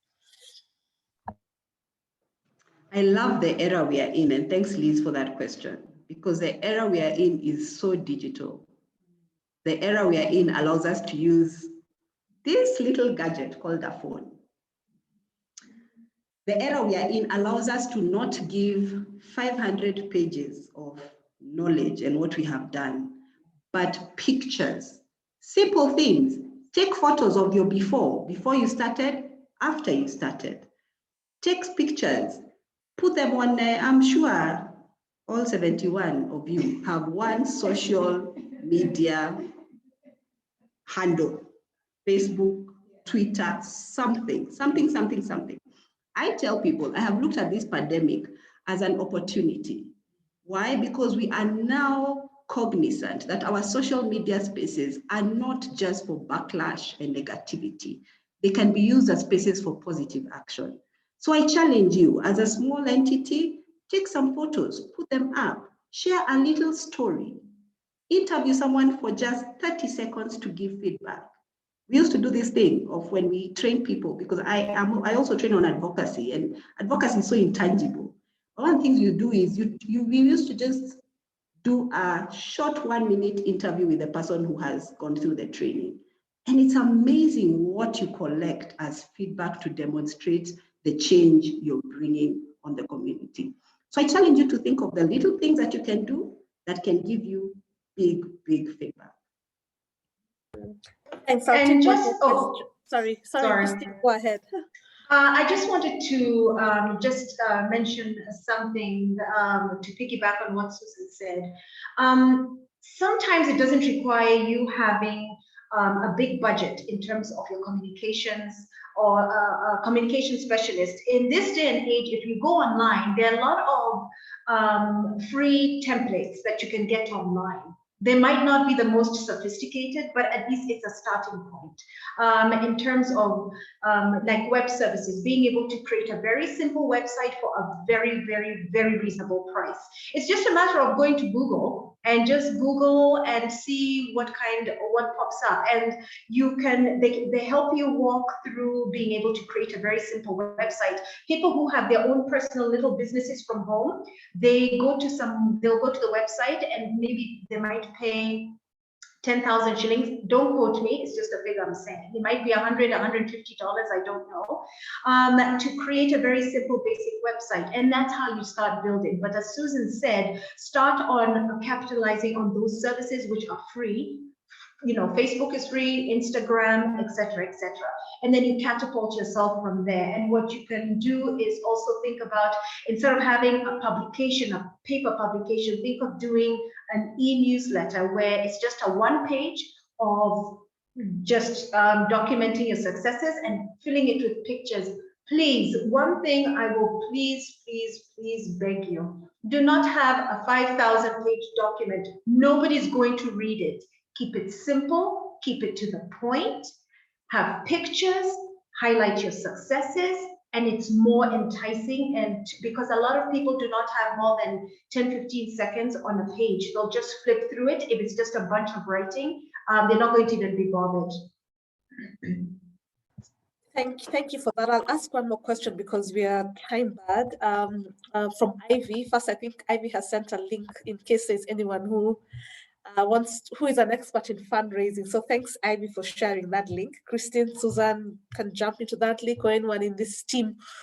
If you feel you have the fundraising skills, there's an opportunity for a fundraising associate. Thanks, Ivy, for sharing. And then her last question was, what role can you play in crowdfunding scene in Africa? I mean, crowdfunding is famous out of Africa, but not in Africa. What role is there? And she says she understands there's a lack of framework and policies around it to have a big barrier for growth on this, I think because of accountability. Of course, she says voices like yourselves or thought leaders like us can jumpstart this with a focus in Kenya. So maybe I can hear your thoughts, Christine and Susan, on crowdfunding and how we can begin crowdfunding in Kenya, the Kenyan space. So maybe for starters, because Ivy has touched another pet project of mine, which is public policy. But for starters, and I agree with Ivy, is that the crowdfunding is an emerging trend that exists. And this is where, I mean, you know about the M-Changas that have provided platforms for us to be able to do that. But one of the things we've recognized is we have a trust deficiency, and that is affecting how the crowdfunding or crowdsourcing happens, so to speak, within the technological space. But also we have to recognize we've actually been engaged in crowdfunding through community resource mobilization, where we come together and bring resources together for a cause.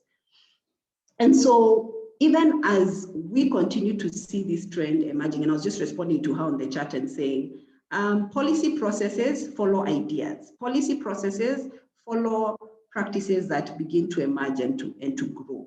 And one of the research works that I am doing is also around looking at what are the emerging trends around fundraising that then we need to look at and begin to see how do we build policy around that. So the other hat I wear is I work a lot with philanthropy actors in looking at how do we develop or have policy frameworks that support giving practices. And so this is one of the areas we are continuing to look into. And of course, I'll be interested, of course, to have this conversation on the side. But yes, we are there at the forefront pushing this agenda. And hopefully, even when we engage in other spaces, you will be part of this process.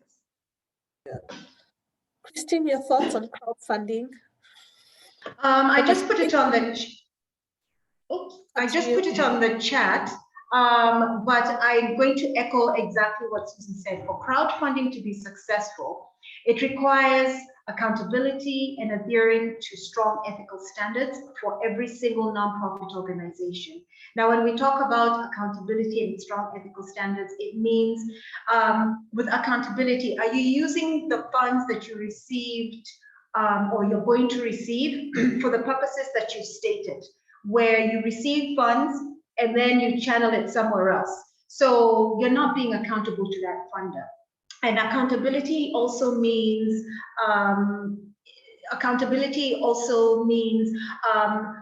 you know, you have to have, for example, what KKCO does, you have to have an accredited organization or company auditing your financial statements. You're not moving numbers around, you're not buying land or, you know, doing funny ethical things. So you need, for it to be successful and for it to work, accountability and strong ethical standards have to be in place. And unfortunately for us, we have tended to kind of move away from that. So as much as it's, I wouldn't say it's impossible, it is possible, but there's a lot of stuff that has to come in order for us to be trusted as a continent when it comes to crowdfunding. Thanks, and we'll also take up the challenge in terms of systems, in terms of the crowdfunding space from a accountability and financial perspective. So let me take up that challenge with my team. Even as we close, you can see the contact details of Jambi and Christine. Please feel free to engage them. As noted before, we will be sharing you with all of you who registered these slides. So you'll have these slides available. We have a questionnaire feedback form available and the survey that Susan also talked about in terms of understanding what your value is as an organization. And that will be shared on this link. We'll share it on the Zoom link, and we'll also share it to you via email. What I want to say, thank you. Maybe just as we end, I would like to hear closing thoughts from short closing thoughts from Christine, and then short closing thoughts from Susan, and then I would say thank you. And it's been a wonderful session. We'd look at, I mean, I've seen comments from people, I've seen people who've returned to the panelists directly to say, you know what, let's have continuation of this conversation. So maybe just I can begin by hearing closing thoughts from Christine as we come to an end. Thank you, Liz, and thank you so much, KKCO, for providing us this opportunity for Susan and I to be able to share as much as we possibly can within this hour and a half when it comes to Tincup versus values-based fundraising. We hope, in all sincerity, that there have been a lot of aha moments as we went through the webinar, and it started to kind of help you shift your thinking about the way that you've been doing or conducting your fundraising, and also shift the way that you have, the way that you are going to start examining, re-examining how you do your communications and you engage your donors down the line. And we wish you all the best and all success. As we said, this is just a very small segment of the training that Susan and I do. It usually takes a couple of months in order to get a true understanding, because we have it in 2 phases, phase 1 and phase 2. But we appreciate all of you for showing up. We really do appreciate you, and thank you for the opportunity. Thank you, Christine. Susan, even as in closure, as we close. Yes, to say thank you to all of you for coming on board, and for me is to leave you with encouraging words. As you can tell, I love being African, so I'll give you 2 African proverbs to go by and to think about. One is not African, one is indeed the space I am in, that talks about the fact that only dead fish flow in the direction of the river. So please don't be dead fish. Don't just flow with everyone because fundraising is happening. I encourage you to be alive, swim, be a salmon, swim against the tide, and you will succeed. But secondly, you need to remember that there's another African proverb, I think this is from West Africa. It says, you cannot use the pot that has cooked the elephant to cook the stew. You can't use same techniques for different purposes. So my encouragement is go out there, give it a try. Yes, you will fall. I encourage you to dust yourself, pick the learnings, and move forward. And we look forward to hearing success stories from all of you. And all the best in your ventures as we continue to change this world and have impact. Thank you. Thank you, Susan. Christine, thank you all participants. We appreciate your time. We want to say thank you so much. And we will share with you the notes, as said earlier. We will share you the slides, we'll share our feedback form, and also to find out what other trainings would be relevant for you in future. And we want to say thank you and God bless you all. Thank you and goodbye. Thank you. Have a good day. Have a good day. Bye. Bye. Bye.